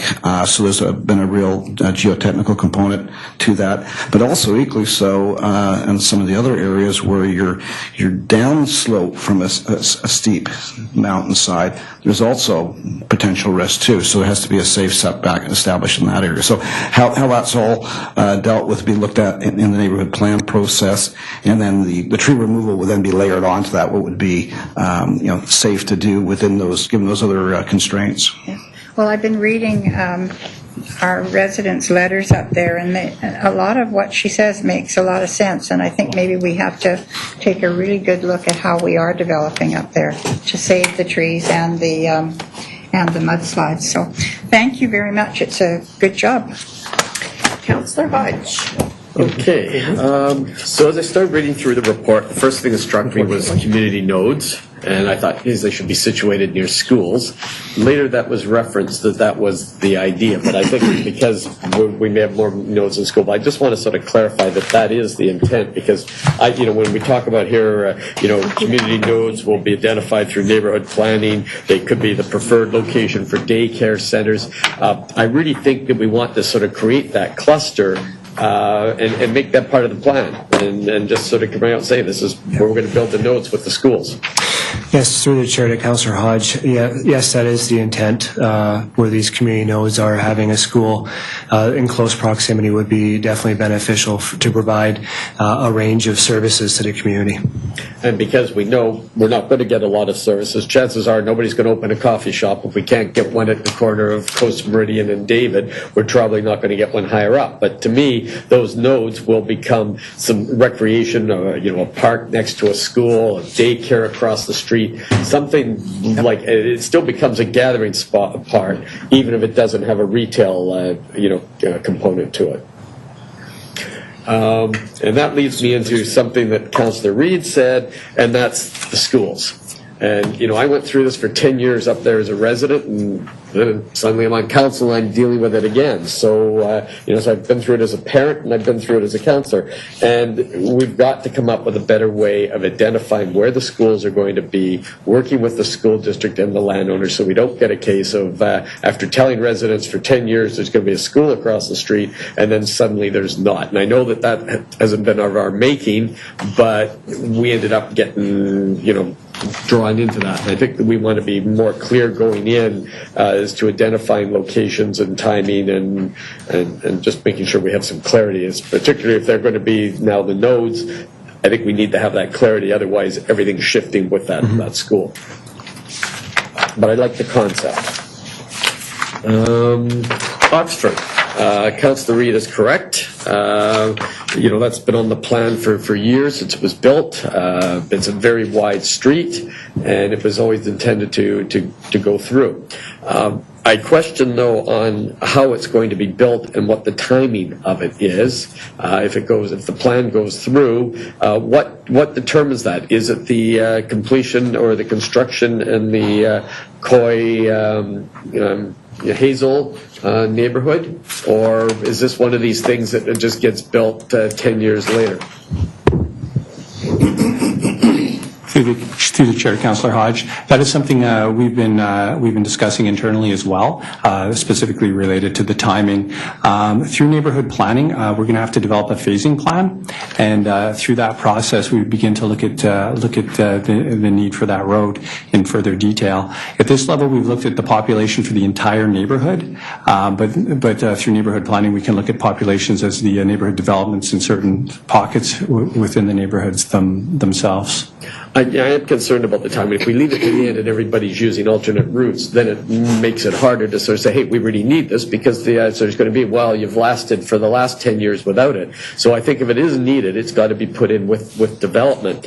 And that's going to be a challenge. It's a very narrow land bridge there. And I don't know that there's a lot of development potential on either side of the road. If there is, certainly not enough to cover the costs of that. And I'm just wondering how that's going to be financed. Is this going to be treated like arterial roads and be financed as a development cost charge, or is it going to be borne by the landowners? Because in which case, it may not get built at all.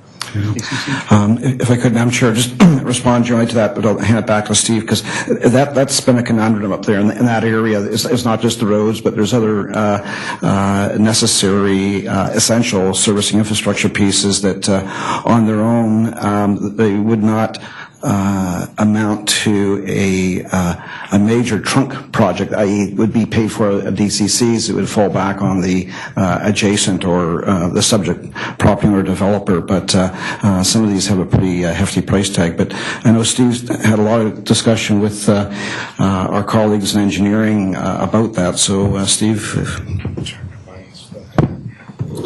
So through the chair to Councillor Hodge, with this particular road, it's classified as a collector, so it would be built and paid for by the developer through development. It is from a staff perspective, it is an important access into the neighbourhood, as it provides a secondary access route for emergency vehicles if something happens with the Coast Meridian crossing. We have had some developers just informally approach us regarding the Coast Meridian crossing across Hyde Creek. Again, that's a collector road. It would be paid for by the developers, but they've looked at particular or started to discuss cost sharing models. So what we'll do through phase 3 consultation is we'll go back. We'll talk to those developers that we're talking to about this particular issue and bring up the Oxford issue as well. So when you talk developer, you're not talking about the developer who has that piece of infrastructure on their property. You're talking collectively developers. Yes. Okay. On the Oxford, it's an existing street. It was built wide. There are concerns about that. It's been, and it's a street that has not gone through for many years. A few years ago, it was suggested that there should be a sign at the top of that. We talked about marking roads as future extensions as part of the Burke Mountain. I haven't been up there in a while. I don't know if that sign is there, but this was one of the reasons why we had that discussion about 3 years ago, is that make sure that people know that the roads and things up there where there's areas that parking is permitted now doesn't mean there'll be parking permitted 2 years from now. And we were going to do a sort of a sign piece up there, and that's one that should be clearly identified. Having said that, I know that some of the collector roads up there, and I'm thinking Marguerite and Princeton, Marguerite, and Highland, we've done traffic circles. And this is not going to be a high volume road, but I'm wondering, in conjunction with the Oxford extension, we should be looking at potential for some traffic calming there. It's done on Soball as well. And because that road is quite a wide road in the existing neighborhood, if there's the potential to do some traffic calming measures in conjunction with the extension, so that we do treat it like Soball and a couple of the others where we've done that. And Riverwalk. It was touched on the bridge, similar concerns. If we're only going to have a certain number of crossings, how do we ensure that crossing, that doesn't impede, down the road the potential to do the Lincoln crossing. So I guess my question is the timing. I suppose if we get to the point that we're dealing with the Lincoln crossing before we're dealing with Riverwalk, if the Riverwalk bridge becomes bridge number 4 and not potentially bridge number 3, then we know where we are. But I'm just sort of wondering where we are with the timing between the Riverwalk potentially coming forward and when we will be having that discussion on Lincoln. Is one going to naturally fall ahead of the other anyway? Through the chair. Go ahead. Through the chair, I'll give you my answer, and then Steve probably is a more accurate answer. Both of them are many years in the future. Okay. So a lot could happen to determine the timing. And okay, we've done some early release, we've identified some lands as being part of early release. Has there been any uptake on that? I mean, I know it's early, but is that something that has benefited those owners? I know there were a lot that had hoped they would be part of that, but for those who have, is that working? Is it fitting into our long-term plans, or are we going to be pretty much into this neighborhood planning before those lands come into play anyway? Through the chair to Councillor Hodge, yes, we have had uptake. One developer has come in with a pre-application, and there have been other developers beginning discussions with the development planners regarding what would be appropriate for those sites. Okay, good. Final comment is on the slope. Again, I don't want to see big retaining walls either. I don't think the developers want to have large retaining walls, given the cost of that. And looking at the illustration on page 41, that seems quite logical, the way that's built. But that's not how we're building on Partington. And I understand that, a lot of what we've had to do, or developers have had to do in Partington, are because of constraints that we place, where pipes, where services go. And looking at this diagram, is this diagram even drawn to our own standards and constraints in terms of leveling and servicing, or is this just purely conceptual, or is this a direction where we want to go in the future with it? Mr. Steppen. I'll start, and then Jim can elaborate further, because his department, Jim and George Fuji, are leading a current review. What you see up there now is not what we see as appropriate going forward into the future, whether or not it's Partington or Northwest Burke. Okay. We have an active review going on right now to make sure that the variety of standards that are applied and or desires that are applied, regardless of who they are, do not result in unintended consequences, i.e. very, very large walls, which we do not believe is the best solution. So we are actively engaged in reviewing that issue, and you will see a report coming back on that very soon, irrespective of this work. I don't know if Jim or George, if he's here, want to provide any further update, but we are actively involved in that exercise right now. If I could just very briefly, Pete's got it. It's one of our top priorities right now. We're well into that process. We're looking at any and all components to that, starting with the road design and utility placement. But there's a lot of things that can happen on site too, on the private property, in terms of how you grade and how you design your buildings and how you want to accommodate grade changes through the site. So that's all up for review. We're going through, we're doing a review ourselves, and then we want to reach out and touch base with the development community, get their sense, and we'll be reporting to council very shortly on that. I'd also say that through that process, I've wanted to make sure that Steve was plugged in. He was aware of what was being discussed over here on one end, so that what was going on with the Northwest Burke vision was cognizant of that.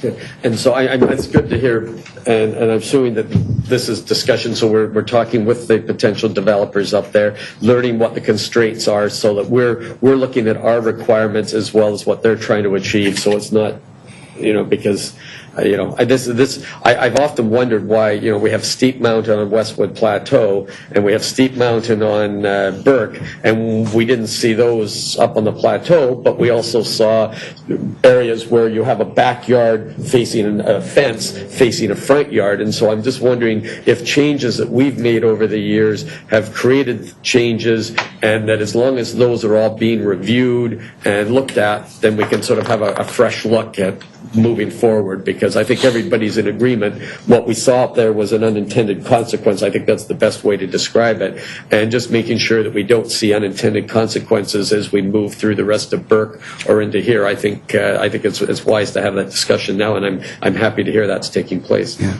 If I could, and I want to contain my frustration here, because that's my neighborhood up there, and I take my dog out for a walk a couple nights a week, and I walk through these streets and these areas, and I see these steep slopes, and I go, what has changed since the late 90s when those neighborhoods were developed? I don't think there's been the subdivision development servicing bylaw.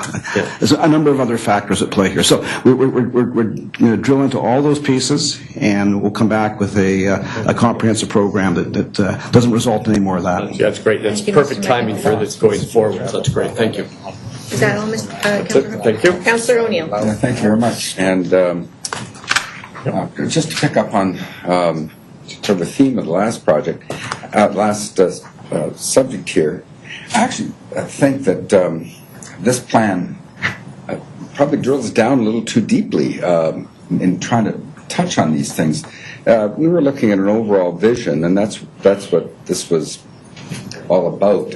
I fully expect the neighborhood plans for each one of these 4 identified neighborhoods will end up dealing with this stuff one way or the other. Did we really need sort of that drilling down to that depth in this overall vision document?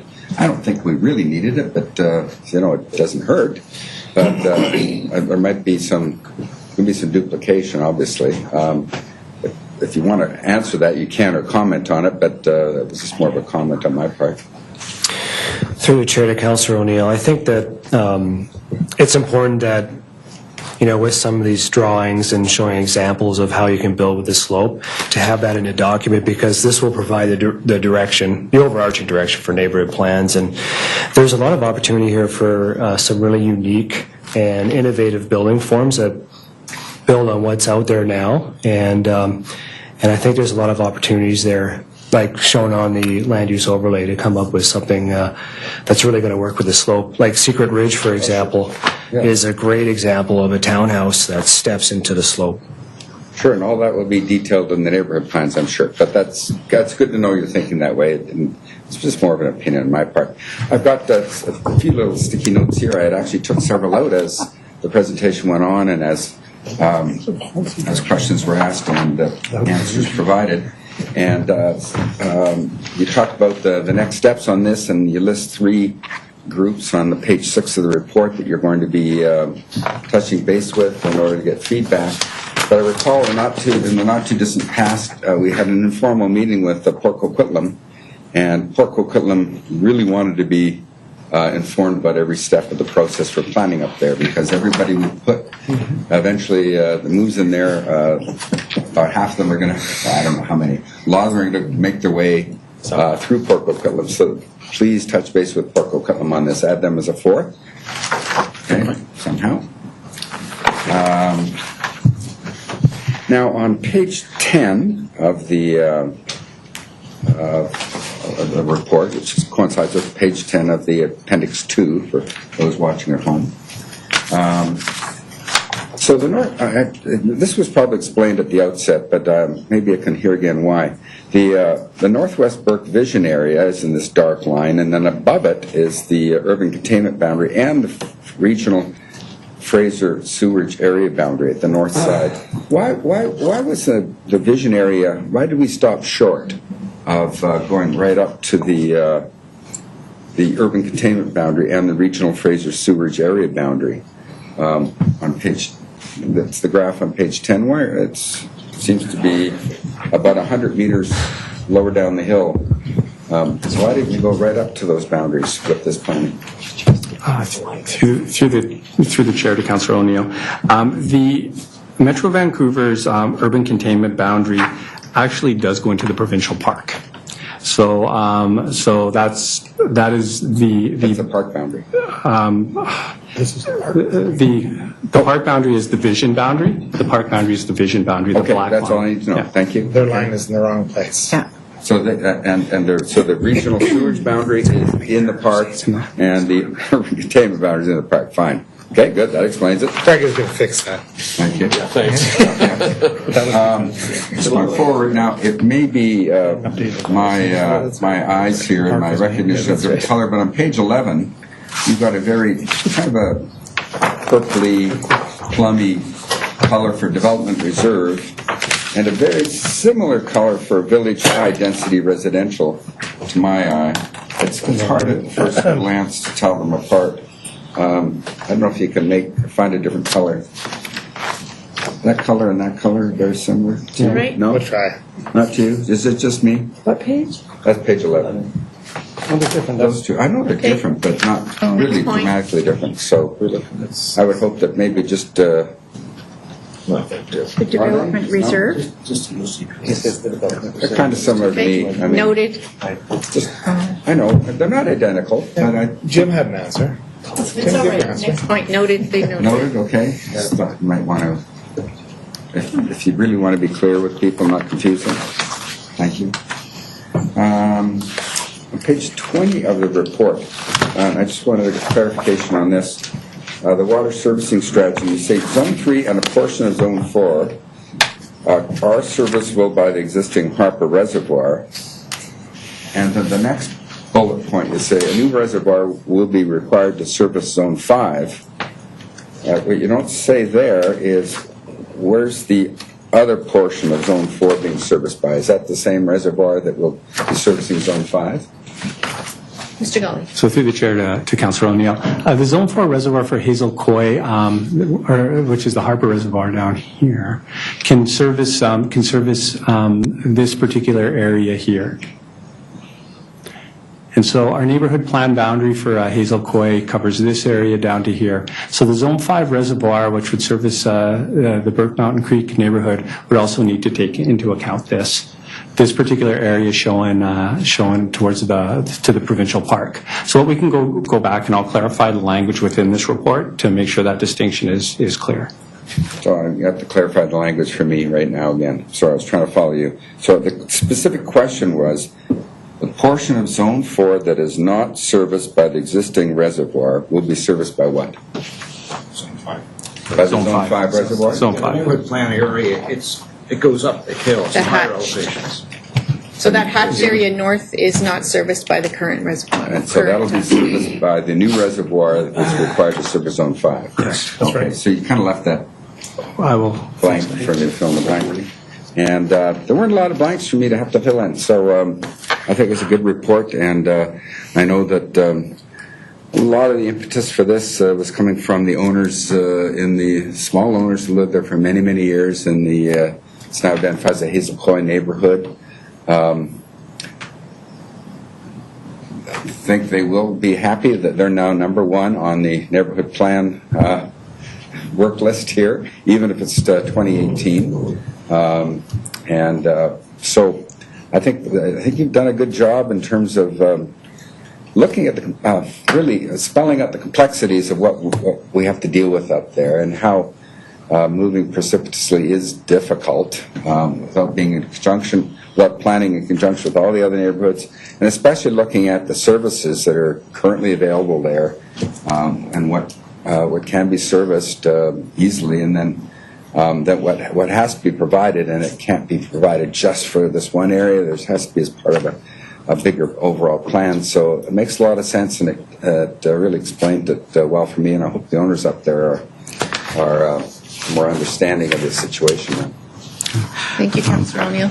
Madam Chair, if I could just respond on that, and actually maybe go back to a point raised earlier about the level of detail. And we continually wrestle with that, like how much detail you get to. And maybe, because it is quite comprehensive, the graphics are excellent, there's a lot here. It may seem there's more detail than there really is. But it was it's such a large area, and there's a lot of unknowns. We had to look at it, get into that type of analysis, so that you're looking at water systems, like what are the areas, where the reservoirs be located, where the pump station locations.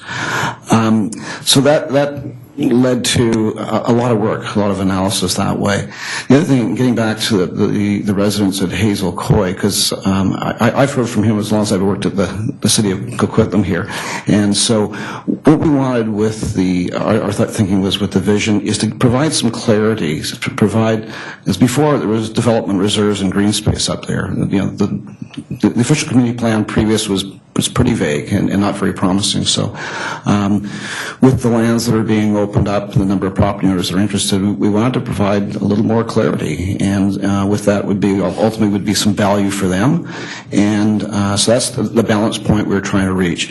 I guess the other comment would be in doing a vision with this amount of analysis and hopefully clarity, the subsequent neighborhood plan process should be more focused and streamlined. Because you've done a lot of the pre-work, a lot of the foundational work now, and so the neighborhood plan should be able to benefit from that.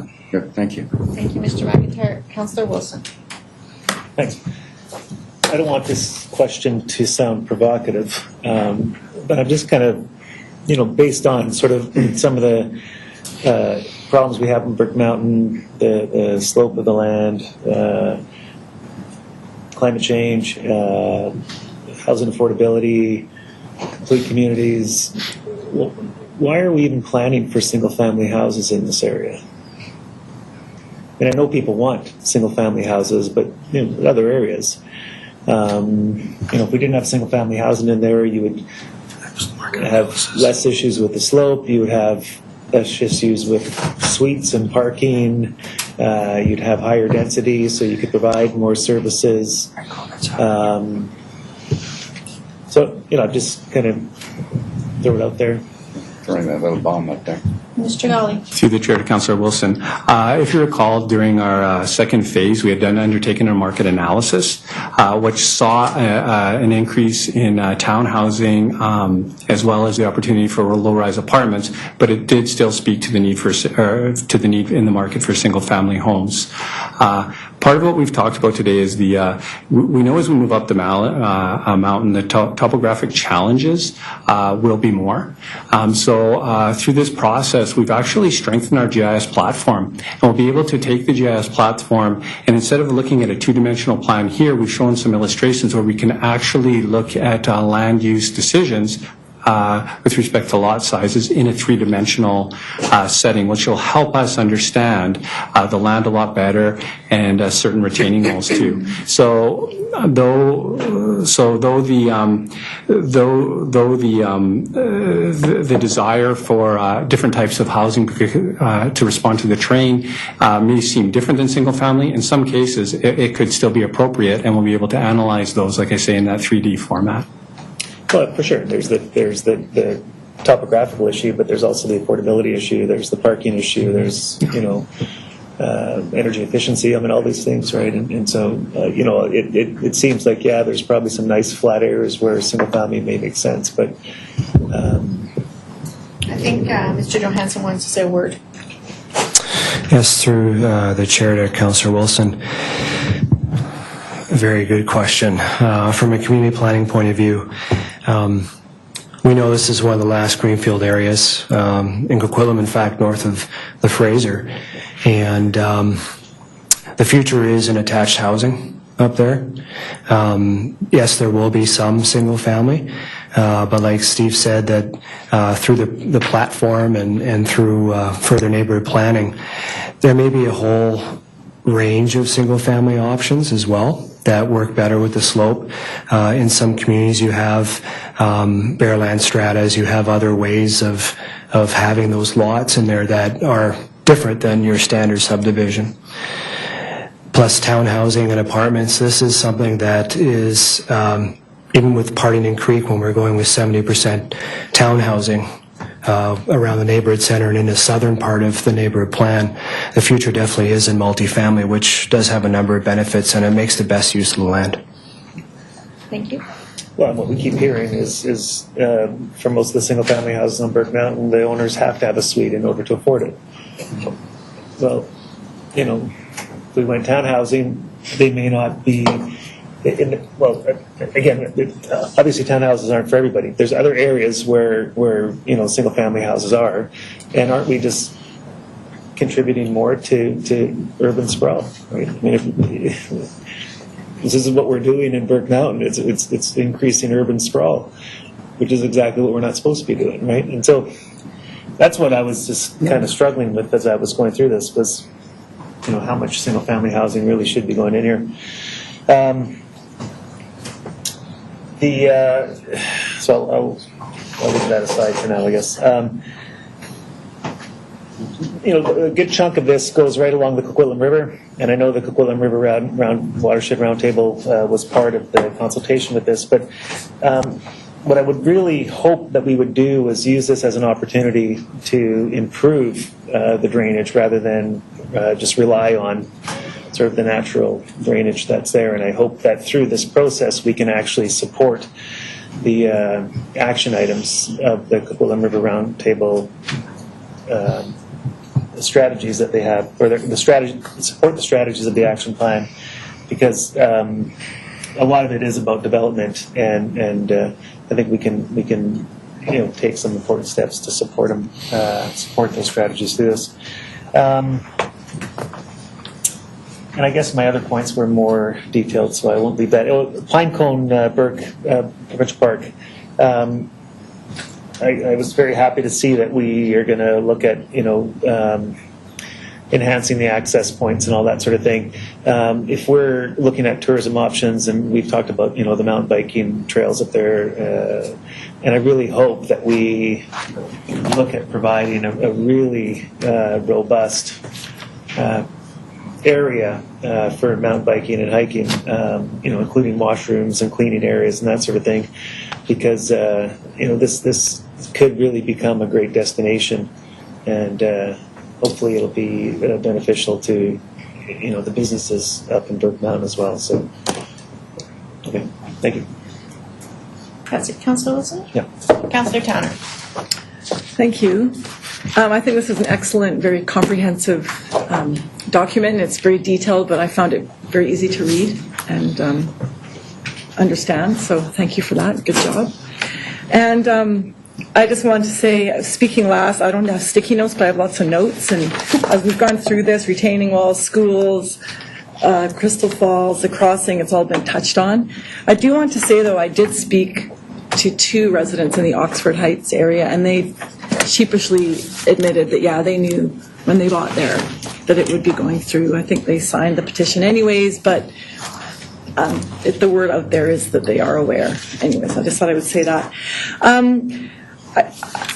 I just want to say the remaining things that were already touched on. I'm going to repeat that I love the concept of the slope and working with letting the land dictate what gets built. But Councillor Wilson just spoke to what else I was going to say. I know the neighbourhood plans are coming, and I hope I'm still around when we start doing the more minute detail up there. I think it's very exciting.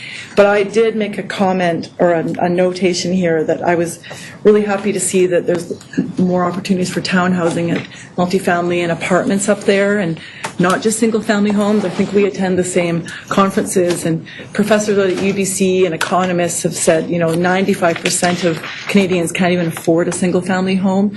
It's such a beautiful part of our city. I would love to see a more diverse housing stock to help address the affordability, get a wider variety of family types up there, and everything that Councillor Wilson just said. So I know that comes at the neighbourhood planning stage, but it did jump out at me to see the more multifamily housing types up there.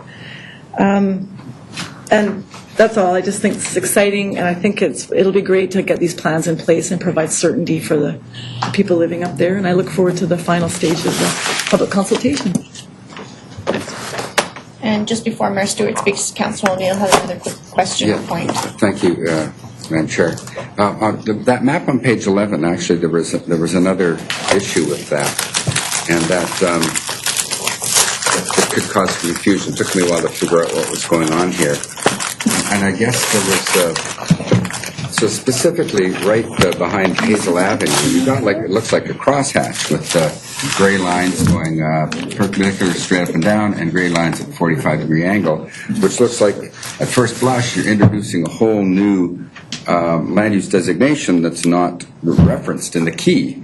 But in fact, I think those perpendicular parallel lines, as well as the parallel lines that bisect the 45-degree lines between Pipeline Road and Coquitlam River reflect something to do with the land, the way the land is divided. But those lines are the same color, are they not? Or am I losing my color vision here? But they both seem to be exactly gray, dark gray or something. And so especially the Hazel Avenue behind there, it looks like that's a whole new different land use designation. And then you go over look at the key, and there's nothing to correspond to that. So somehow, I think that's got a big possibility to be confusing. Do you see a need to change that, to clarify that? I think you need a cookie before you can answer.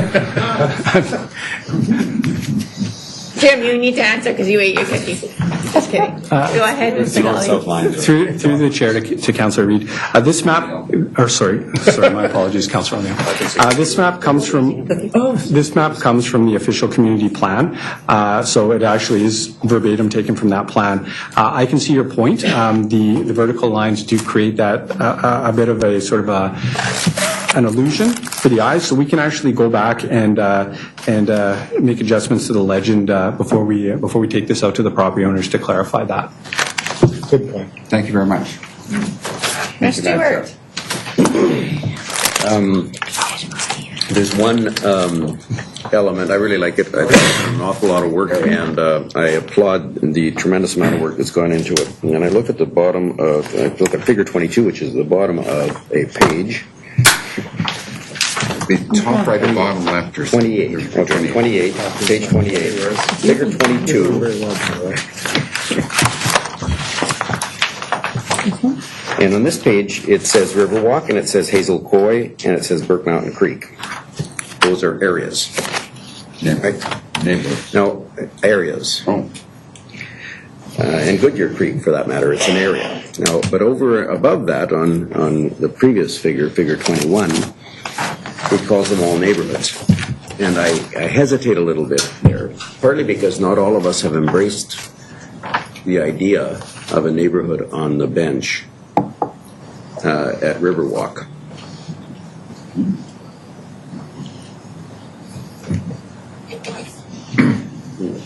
Every time it's come up, I've said I realized that there was an OCP, and I realized that designations were made, but not all of us have embraced the idea of a neighborhood there. And so I hesitate a little bit to call it a neighborhood, which raises further the expectations that we're going to build a neighborhood where a lot of people have contemplated something else, and where we went to some lengths years ago to work out a deal with the province on swapping that land. Unfortunately, the deal fell through at the last minute because of a comment made by Coquitlam First Nation. But I'm still left with that. So that's my only comment. So I would be more comfortable if the maps in general. Well, we're naming them as areas, not as neighborhoods. But area plans. Mr. Gully, is that? Through the chair to Mayor Stewart. At this time, everything is proposed, so we can go back and clarify that within this document before we circulate it for public consultation with the property owners. Mr. Johannes. And if I may, through the chair to Mayor Stewart, the boundaries there do reflect, as you said, the existing OCP designations. Okay, so are we going with area then instead of neighborhood then for those two? Just to that point. Since the document is referencing future neighborhood plans, using the term neighborhood in there does appear to make some sense. If we try to call it something else, it could be creating a level of uncertainty that we don't need. I appreciate the concern on it, but I'm not certain if we use the terminology neighborhood plan and don't call them neighborhoods, it's difficult to connect the dots there. Okay, sorry. Mr. McIntyre, do you mind if I just allow Mayor Stewart to respond? Did you want to respond to that, Mayor Stewart, or do you want to go straight? Not particularly. I just think that we know that there has been a long-standing discussion about whether that is appropriate, partly whether it is worth doing because it requires a crossing and some other elements, but also whether it's appropriate. And so, given that a council long before me designated it as residential, that's fine. The designation stands. I am raising once again my hesitation, since this council has yet to contemplate whether that's going to be a neighborhood or going to be a park, or perhaps even a bit of both. Okay, Mayor Stewart, are you okay for me to go to Mr. McIntyre then? Yep. Are you done? Yeah. Mr. McIntyre? Yes, thanks, Madam Chair. take the point and let us go back on that. I think there's some clarifying wording that's necessary here. Maybe these are proposed or potential neighborhood plan areas. The exact area to be defined later. I get it. We don't want to confer too much formality or certainty around this. We'll take that back and work with the wording and the labeling of these areas. And Mr. Marsden, you still have the floor, or did you? I just want to put that piece. Are we done? I think we're done. I had one quick question that's maybe not specifically for this plan, but I've heard many times that we're only allowed one bridge. I guess this is one bridge left that the DFO is going to allow for Coquitlam, and I'm just wondering if there is the opportunity to ask for additional bridges. Like, is it something that we could start the process of now that we know that our population expansion and the expectations of the Lower Mainland? Like, I guess no is never a no. I'm just wondering if a conversation can start. Or started 20 years ago. Are they troubled waters? Will there be multiple bridges? They won't give us an answer. No. Mr. Stedman? We've a good question. It's an ongoing issue. We've had that discussion many times. Zip line. Yeah. I believe the concern is that if you allow a bridge before the Lincoln Bridge, that may make the Lincoln Bridge more difficult. That is basically the concern. And it is difficult to ask for guarantees from certain levels of government. Well, you can ask, but you probably never get it. That's the kind of nature of that discussion. We've had those discussions in the past, and a number of people have never been totally comfortable with the answers we've gotten, and that's why you have this little bit of hesitation on that issue. I don't know, it's not a great answer, but... When was the last time that we kind of, maybe, I don't know, sent 6 years ago, 7 years ago. Wait. Can I just... Yeah, just hang on. So is it appropriate to discuss?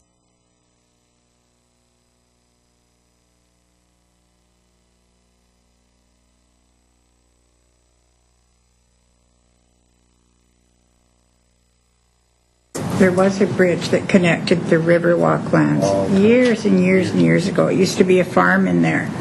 And I don't know whether it would be possible. That was one of the things we were looking at, was doing that there at one point. But if we can do all the servicing, then we may not need the bridge. But who knows? I don't know. Mr. McIntyre, you want to speak to Councillor Rosenson? Yeah. Do you want me? I'll defer to the councillor. We've gone through this a couple times before, and we've directly asked DFO for a response that if we were to put a bridge at, would they still allow a bridge at Lincoln? They said they will not make any future guarantees binding their department.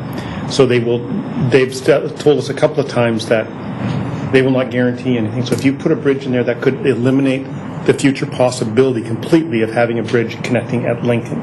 And the council's position has always been is we don't want to take that risk until the time that if we put a bridge in at Lincoln and we get that through, because that's a higher need for our neighborhood and our planning than a bridge crossing at Riverwalk. And so we've gone to DFO 5 years ago, maybe 6, and we had gone previously, a couple of years previously, to that again. And we've gotten the consistent answer is DFO will not commit themselves to guaranteeing crossing. And I guess I'll repeat my answer a little bit earlier that both those decisions are many years in the future and lots can change. And probably lots has changed even in the last 6, right? So I just thought starting the conversation again or renewing the conversation might be an option. Mr. McIntyre. Yes, thanks, Madam Chair. I guess some of the uniqueness of the Riverwalk lands, and they do have official community plan land use designations on them. This was done many years ago. But part and parcel with that was a development agreement. So now it starts to get legal. And one of the conditions precedent there was to some assurance that the a bridge here accessing the Riverwalk lands would not jeopardize a bridge at Lincoln, and hasn't been achievable to this point. So it's a little bit of an impasse. Quite aside from the whole bridge crossing question, this is another thing that came out through the vision process. There's a lot of other infrastructure needs and challenges in opening up those lands, and Steve can speak to this better, but there's a number of projects that would need to go ahead. They're not in our DCC work program now. And so we have to, in going through and looking at the full vision area and taking all these factors into consideration, we had to come up with some sequencing. You can't have three people going first. So, what are the criteria? What's the basis for the first area going, the second area? We just felt that this area had, despite the OCP designation, has a number of question marks around it. And, certainly they may want to come forward and pitch their case, and we may hear from them on that. But in terms of our work and the conclusions we reached for the vision process, we felt it was reasonable that would be a phase 3, a later piece of work. Okay, well, thank you. Well, I'm just going to put it out there that we have a new federal government, and it might be interesting just to make the relationships again. I think there's been some changes in DFO and retirements. Okay. All right. Move receipt. Second. Moved by Councillor O'Neill, seconded. All in favor? Anyone opposed? Thank you so much. Thank you. We don't have to leave. Still got Yes, we consider no bees and be like a full. We're going to fill it up. Yes. Thanks, Carl. You done? That's it. I still got one more tonight. More tonight. We're not letting you go easy. Going out with a bang. Item 6 is the 2017 Communities in Bloom. The report is before you for information. Thank you. Welcome, Mr. Alueva and Ms. Reinheimer. How are you? Thank you. Well, patiently waiting? Polka dot binder. These are my coffee habit. Cafe Divano stickers. Thank you. Just some very quick opening comments. I have Kathleen here who can provide answers to any questions council might have on the, I guess in the world of Communities in Bloom, we're going to the show. That's awesome. So we're quite excited about that. We put some details on the actual CIB proposed initiative. The only thing I would note here in terms of the funding, as we have done in the last couple of years, we have highlighted for council our intent to go through the CIB program in our business plan priorities of the previous year, and we're doing so. We're bringing this forward today, as we have done in the past as well. Rather than ask for direct funding, we've requested it through the community capital funding through our grant program, which is how we've handled it in the last couple of years. It is unusual, but we've just taken that approach over the last couple of years because it does belong in kind of the realm of community development. That's all I have. Again, we're quite excited. We have highlighted a couple of key elements here, including our Heritage Canada, Mosaic, our public art installation, and so we're excited about that as well, and we did give council some previous information on that. With that, I'll leave it for council. If you have any questions, we're happy to answer those. Thank you. Okay. Ms. Reinheimer, did you might want to say anything before Councillor Reid goes? Okay, Councillor Reid. Where is the Bill Reid statue going to be placed when it comes back here? Here at City Hall? We're still looking to finalize the location, but it needs to be somewhere pretty prominent. Somewhere. That's going to be It's fairly large scale, so it needs an appropriately scaled I have a quarter of my garden that would be perfect. No. Okay. So, and the only other question I have is the pollinator gardens. So, we're always looking for stuff to do over there. Of course, we've got the Big B. And I'm wondering if maybe the committee has thought of doing little planters of pollinators and then advertising that we could sell them or something and that we'd get money back to make more little things. But special plants, especially for people, for apartment dwellers is what I'm getting at. That was one of the many, many, many ideas that came up from the various communities. So practically speaking, I think the option was to do something we could cope with better. I mean, in terms of the workload, getting that rolling. We are in partnership with the Austin Heights BIA and the Farmers Market, who are doing the local produce, and they're putting an emphasis on pollinators and what they plant in those planters. Okay, so then could we do a little Coquitlam postcard or something that says help our bee friends out, you know, and just say these are the things for apartment dwellers, and just give them an idea, because people ask, what do we plant? And I have no idea. Daisies, I think, are... Through the chair, we are doing quite a bit of public education, both through everywhere that we have activation, Canada Day, Teddy Bear Picnic, but also anytime we have activations in the park, part of what we're delivering is messaging around pollinator support, as well as all that information will be on the website. Just one thing. Thank you.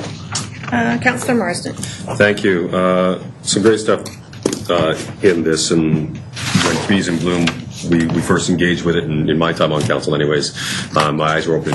The scope of what it was, certainly beyond a beautification project. I think a lot of the communication you've done has dispelled any beliefs that might be held across the municipality about that. So I think that's good work. I think the recognition that you've achieved from the city is great, and I look at the lineup of people you've got engaged. It's spectacular. So good work on that. On page 4, it speaks to the financial implications, and Mr. Alahueva spoke a little bit about the source of the funds. I have spoken in the past with regards to my concern of the source. I will not say that we shouldn't go in the direction of supporting this program and making these things happen, because I think it's great. That said, utilizing the community grant, I look at those funds are for community initiatives. Community associations are putting this, and this is a city-led initiative. This is a civic piece, and I truly believe that we should look within the budgets that are within your departments to fund these pieces. So I think it's a great initiative. I encourage you to go for it. But I would really hope that we can find the resources, I think it's $42,000, within the existing PRC budget, and as opposed to utilize funds that could go to help some of our community groups. Okay, thank you. Councillor Hodge.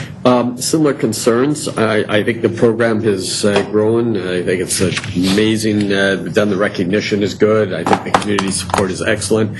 But it is a city-led program. I think it shouldn't be funded through the community fund. So I think we should find another source. I'd even entertain a budget request. But I really think that we have to be careful not to start looking to that fund to cover those incidentals or really good programs that we should support properly and not rely on that. I'm just curious, on the committee, I don't know if I saw it here, a great membership list, but I'm just wondering how we arrive at those people, because we don't go through a committee process like we do with our other committees each year, where we put out a request for volunteers, and staff review the report, and it comes to us, and it's sort of a different committee. It's not like our advisory committees. And I'm just wondering if you could speak a bit about how that committee functions, what the reporting structure is, how they're selected.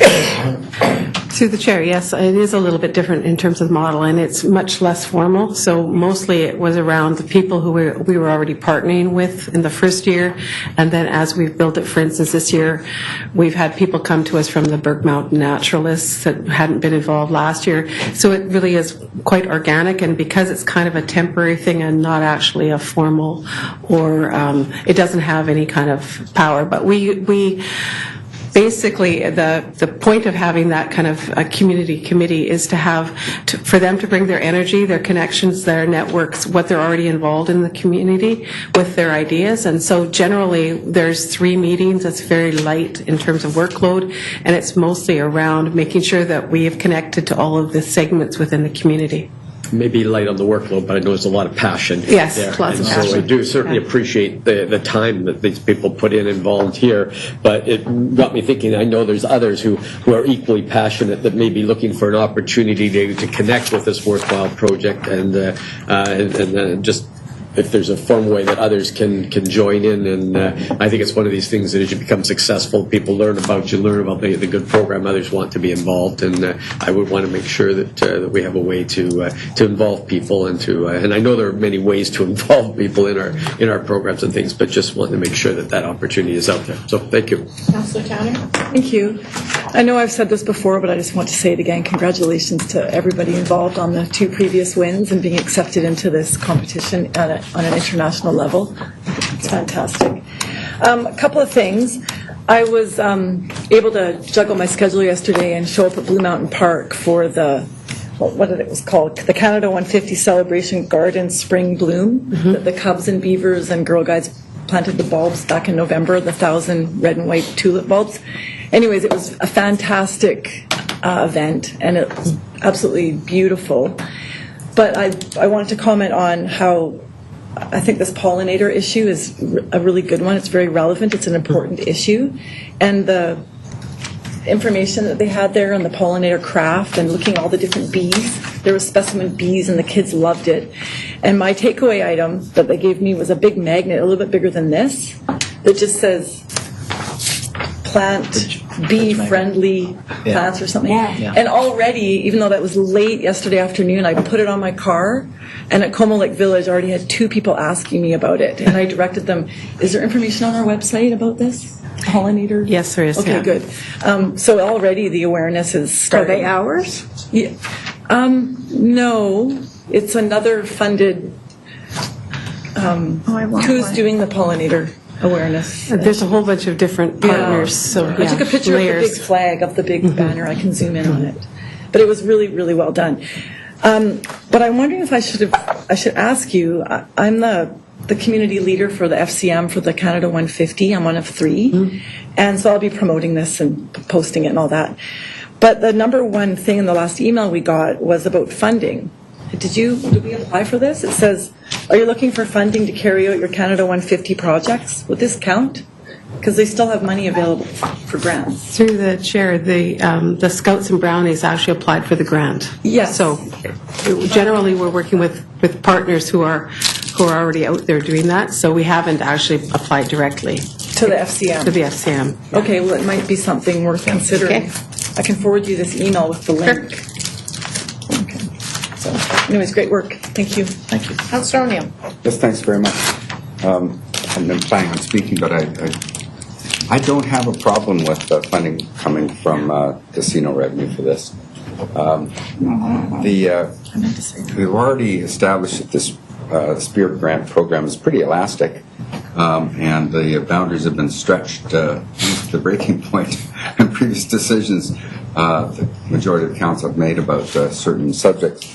And one of the precedents that we've certainly established that's been pretty well supported is that there's been casino money used to support tourism initiatives. And boy, if this isn't something that buffs the image of our city, there isn't anything.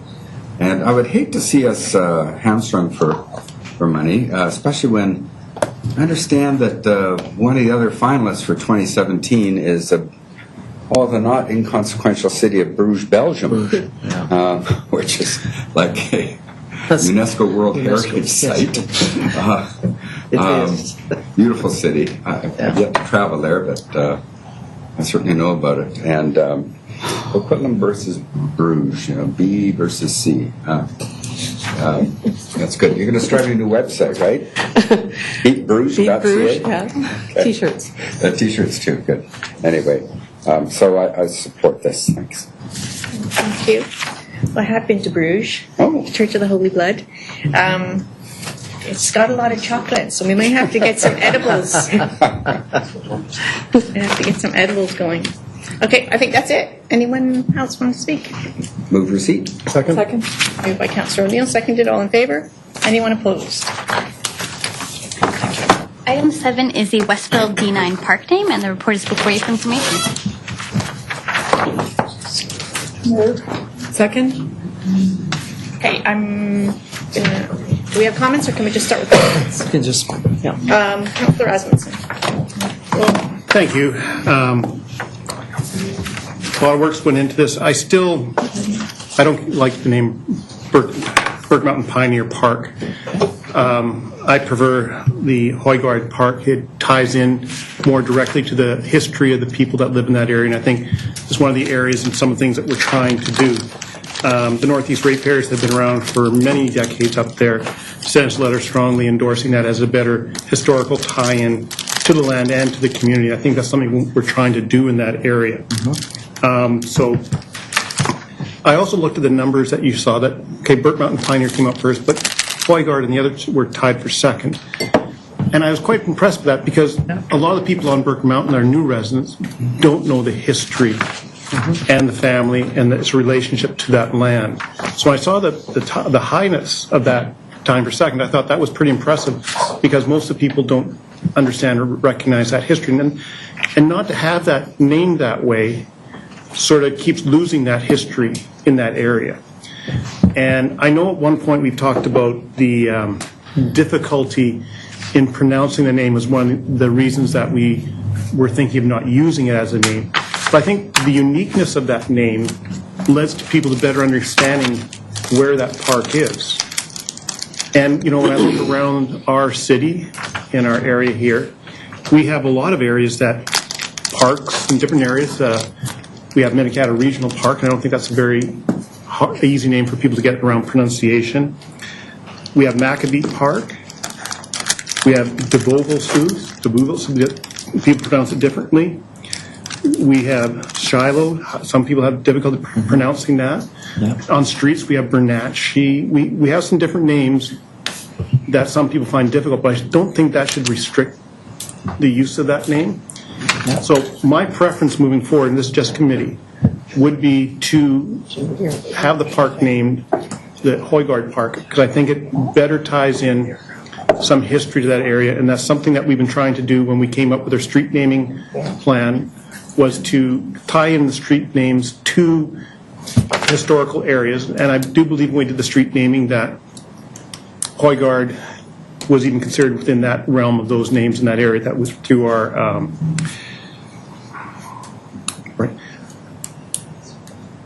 through our people in our history area, that Emily Loney and that, or archives, had identified that. So that's my preference to hear from the rest of council, but I do think that that would be better reflected. I think taking the weight from the Northeast Ratepayers, those are people who are long-standing residents that know the history there, and I think we should consider their opinion on this one at a higher value than the other public consultation that's come in.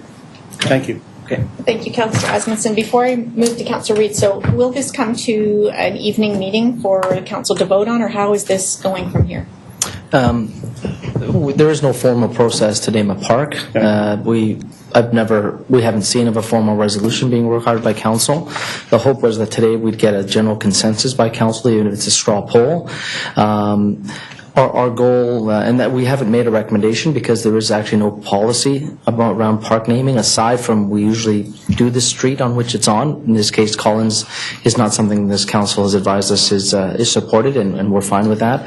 Our hope was that we don't go back to a council meeting of any form because there is no formal resolution required. There's no policy, there's no regulation, there's no bylaw related to a park name. So our process right now is just to find out what council in committee, that would be our hope. Through the chair, I would suggest after we hear everybody talk, we just take a vote. Straw poll? Yeah. Okay. That's going to be our process. Okay, so up to you to lobby your colleagues. Councillor Reid.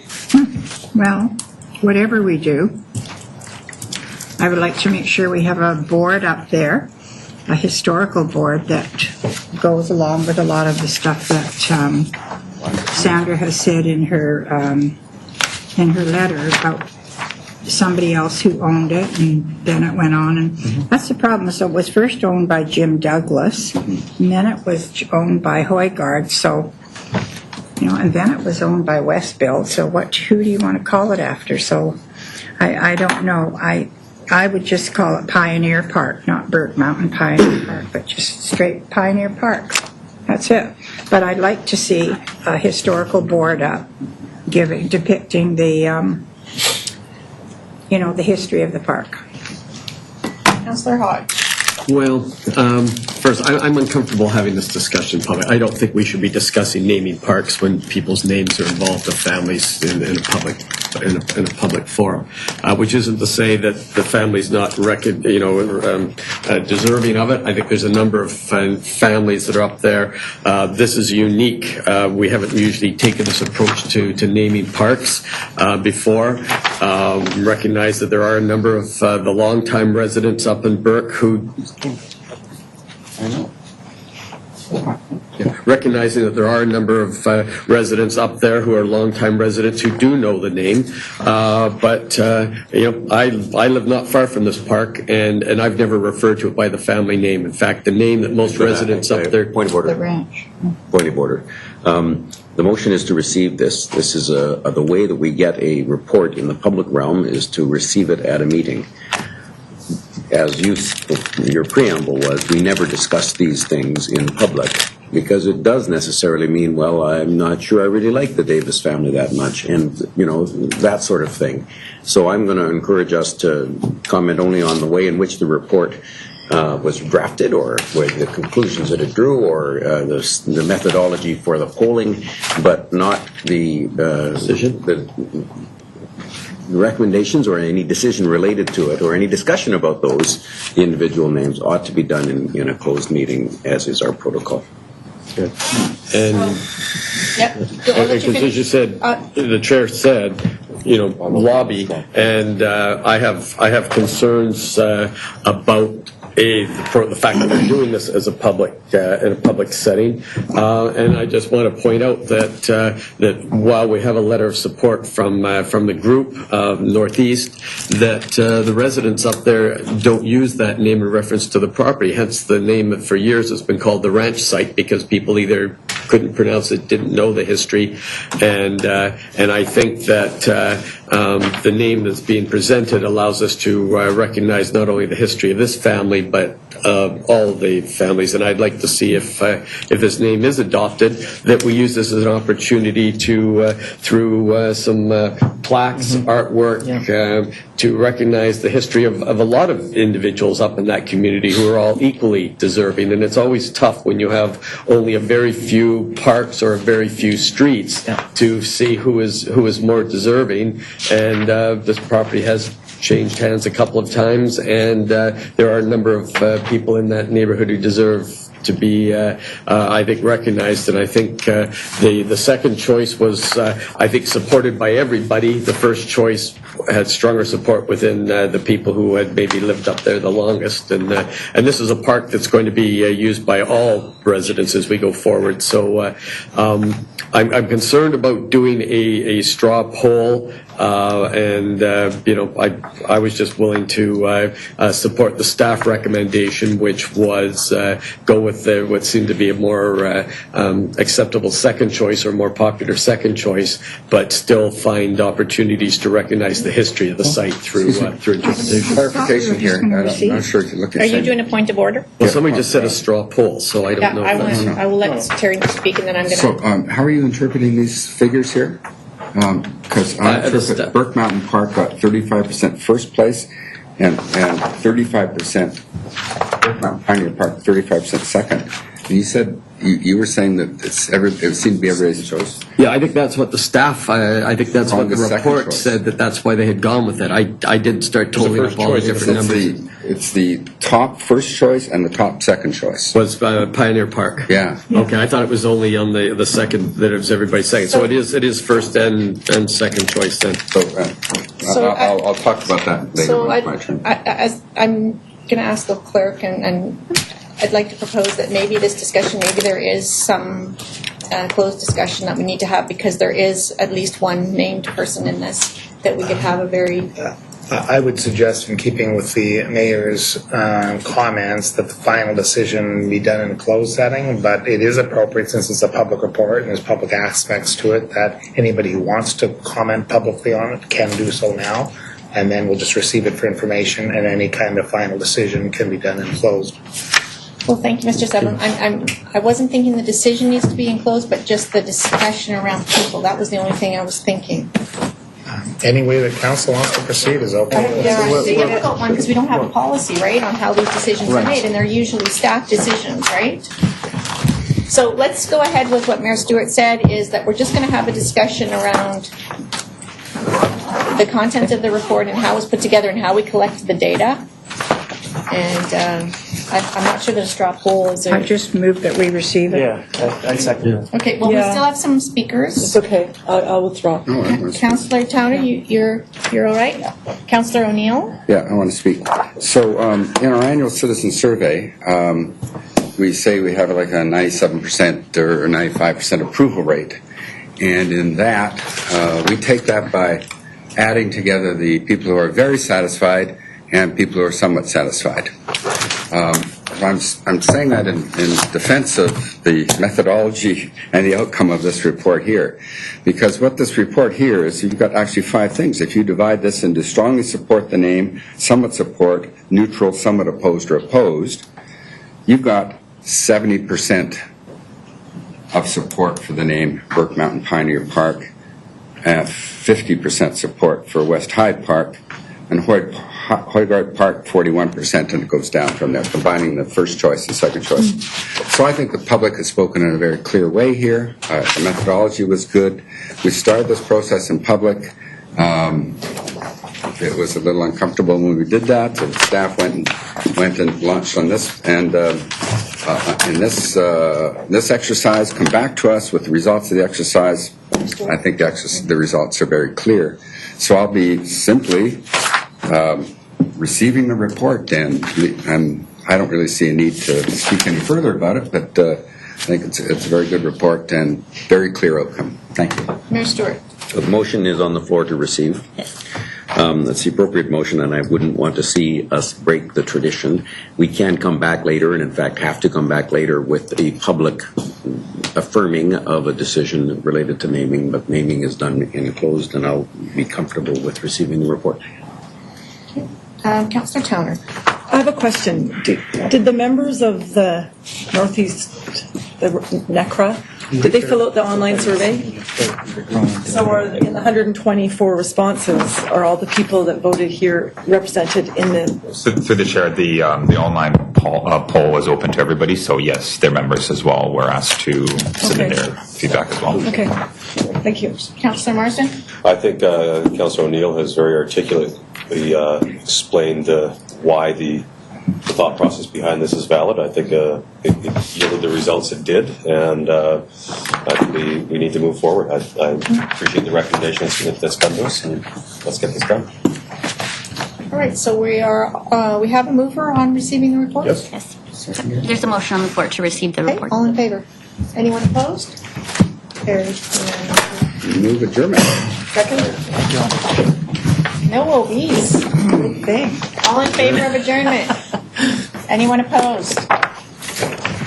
Thank you all. You got nothing unclosed.